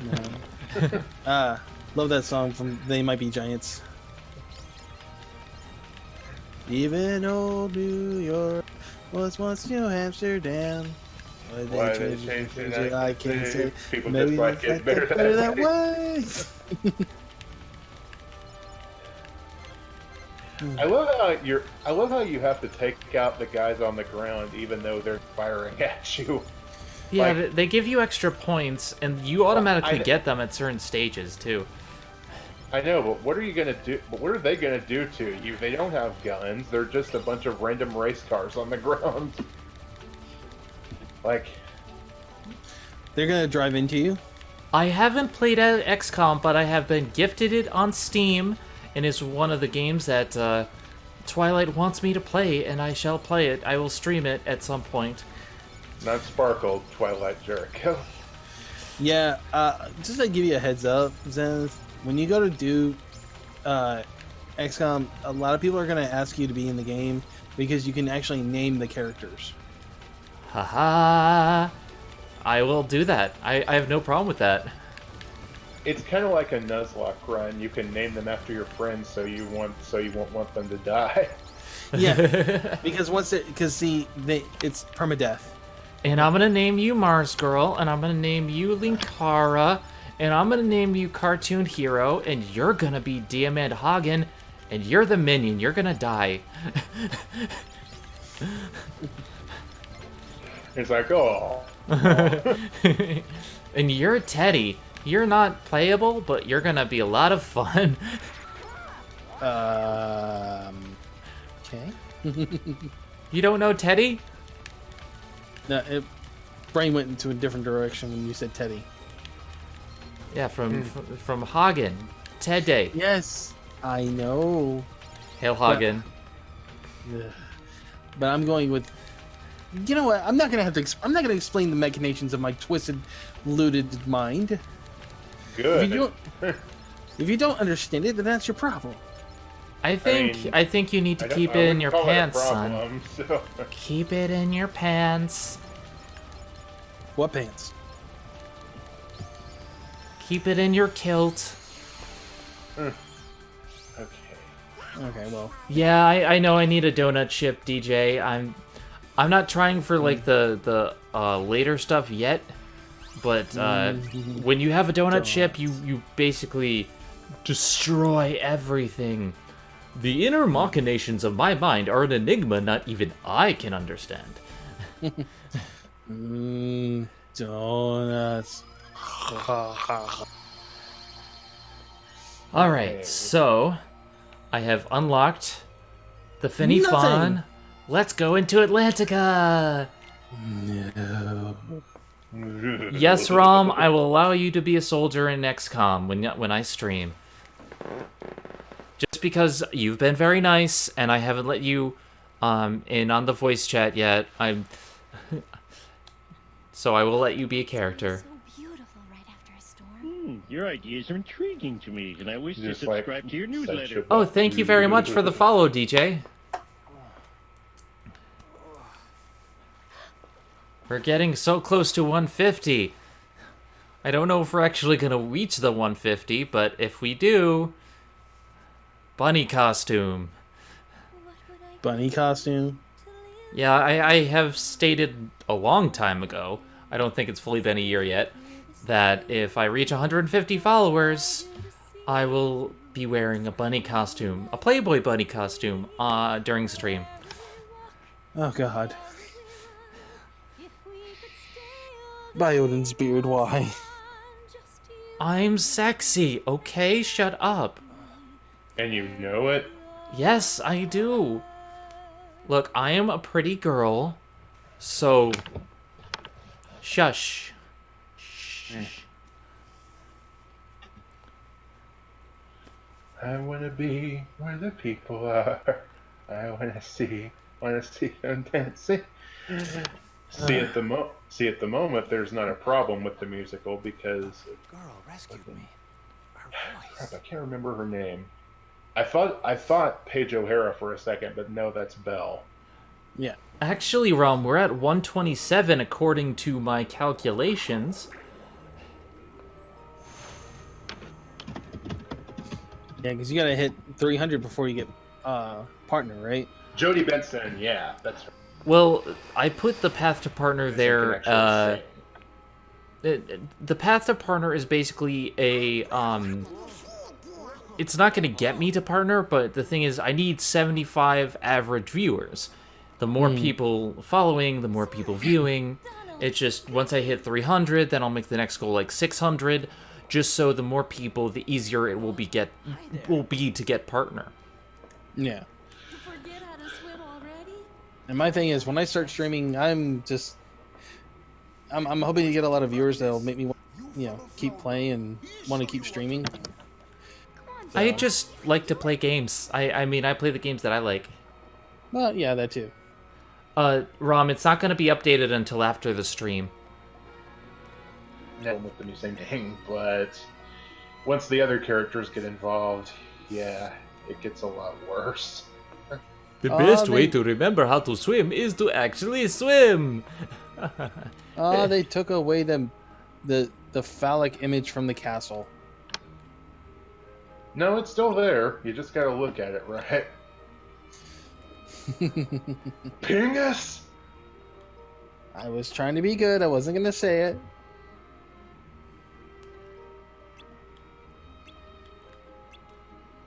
I mean, Sebastian, you don't really need to teach us how to swim because this isn't really a world, not the same way it was in the first game. Welcome to the side story. The side story that means nothing. Well, no, it gets you some really powerful magic, but still. It gets you powerful magic, and it's necessary to get 100% completion. Which we're going to have to do. Just like Finny fun.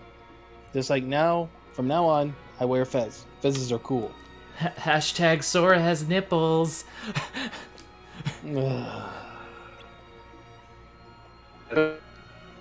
Censor that shit, man. We're not in my eyes.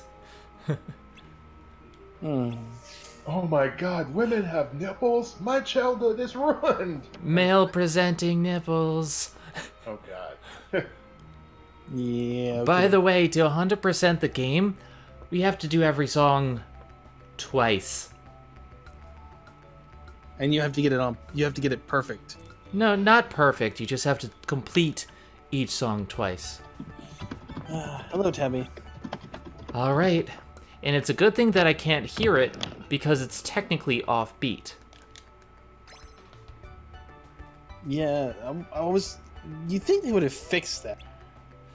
They would. I ain't got rhythm. I ain't got rhythm. Now you're feeling it.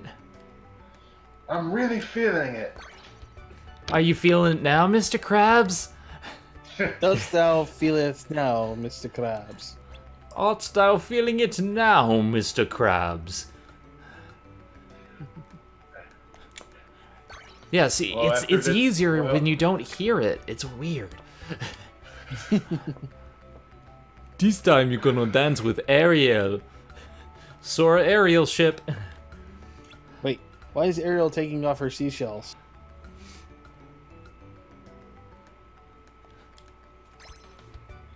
That moment when Donald swims better than Sora.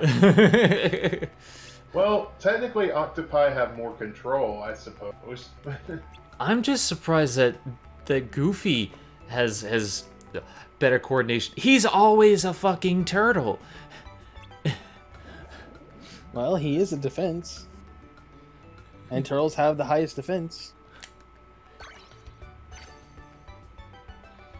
So it makes sense. I think they got lazy because the thing is, Disney musicals are fine. I don't mind this world in principle, and honestly, I think the songs aren't that bad, aside from the ones where Donald sings.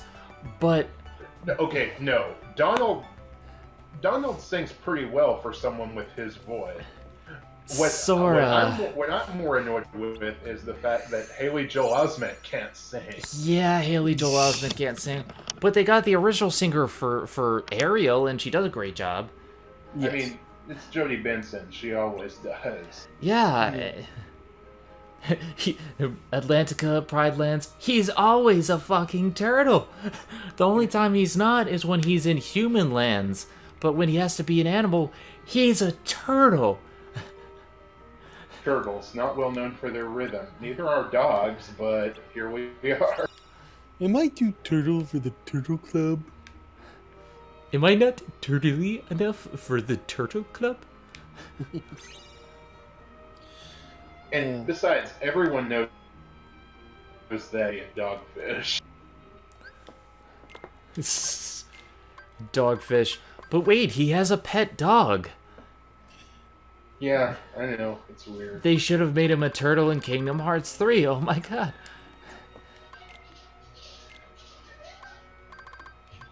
Okay. What the thingy? Put the thingy in the thingy? Monsters Inc. Come on, bro. Yeah, he should have... Wait a second. He was green in that. He was a turtle monster. He was a turtle monster.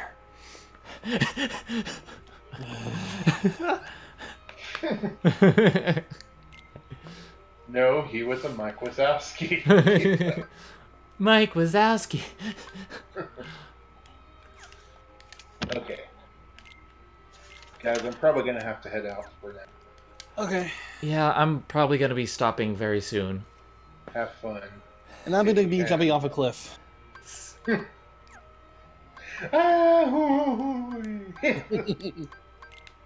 I'm going to save the rest of the songs for later. I'm just going to finish this up and save. Okay. But we're going to have some finny fun next time, guys. Get ready. Get ready. No. And then we're going to play the best anime in the world. Cory in the House. You know what? Just stay tuned for tomorrow when we go see Spider Booty. Yes, Spider Booty's going to be awesome. We're so close. A few up. So, what, close to the end? In Spider Booty. Oh. Okay.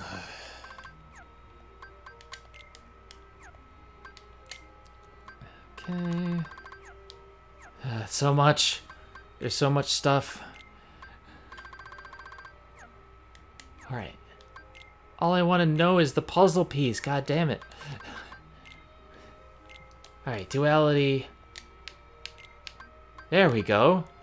Diz, stop being upside down. You're drunk. Go home, Diz, you're drunk. No. You're not my real mom. I never said I was your mom. And you're missing 3 pieces. For that one puzzle. I'm missing I'm missing 1 piece for the first puzzle. 2 for, like, 3 pieces for the other one. Like, there's slowly being completed. Alright, I have saved 3 times. I think that's adequate enough for my save OCD. With that being said, guys, thank you so much for tuning in. This has been a lot of fun.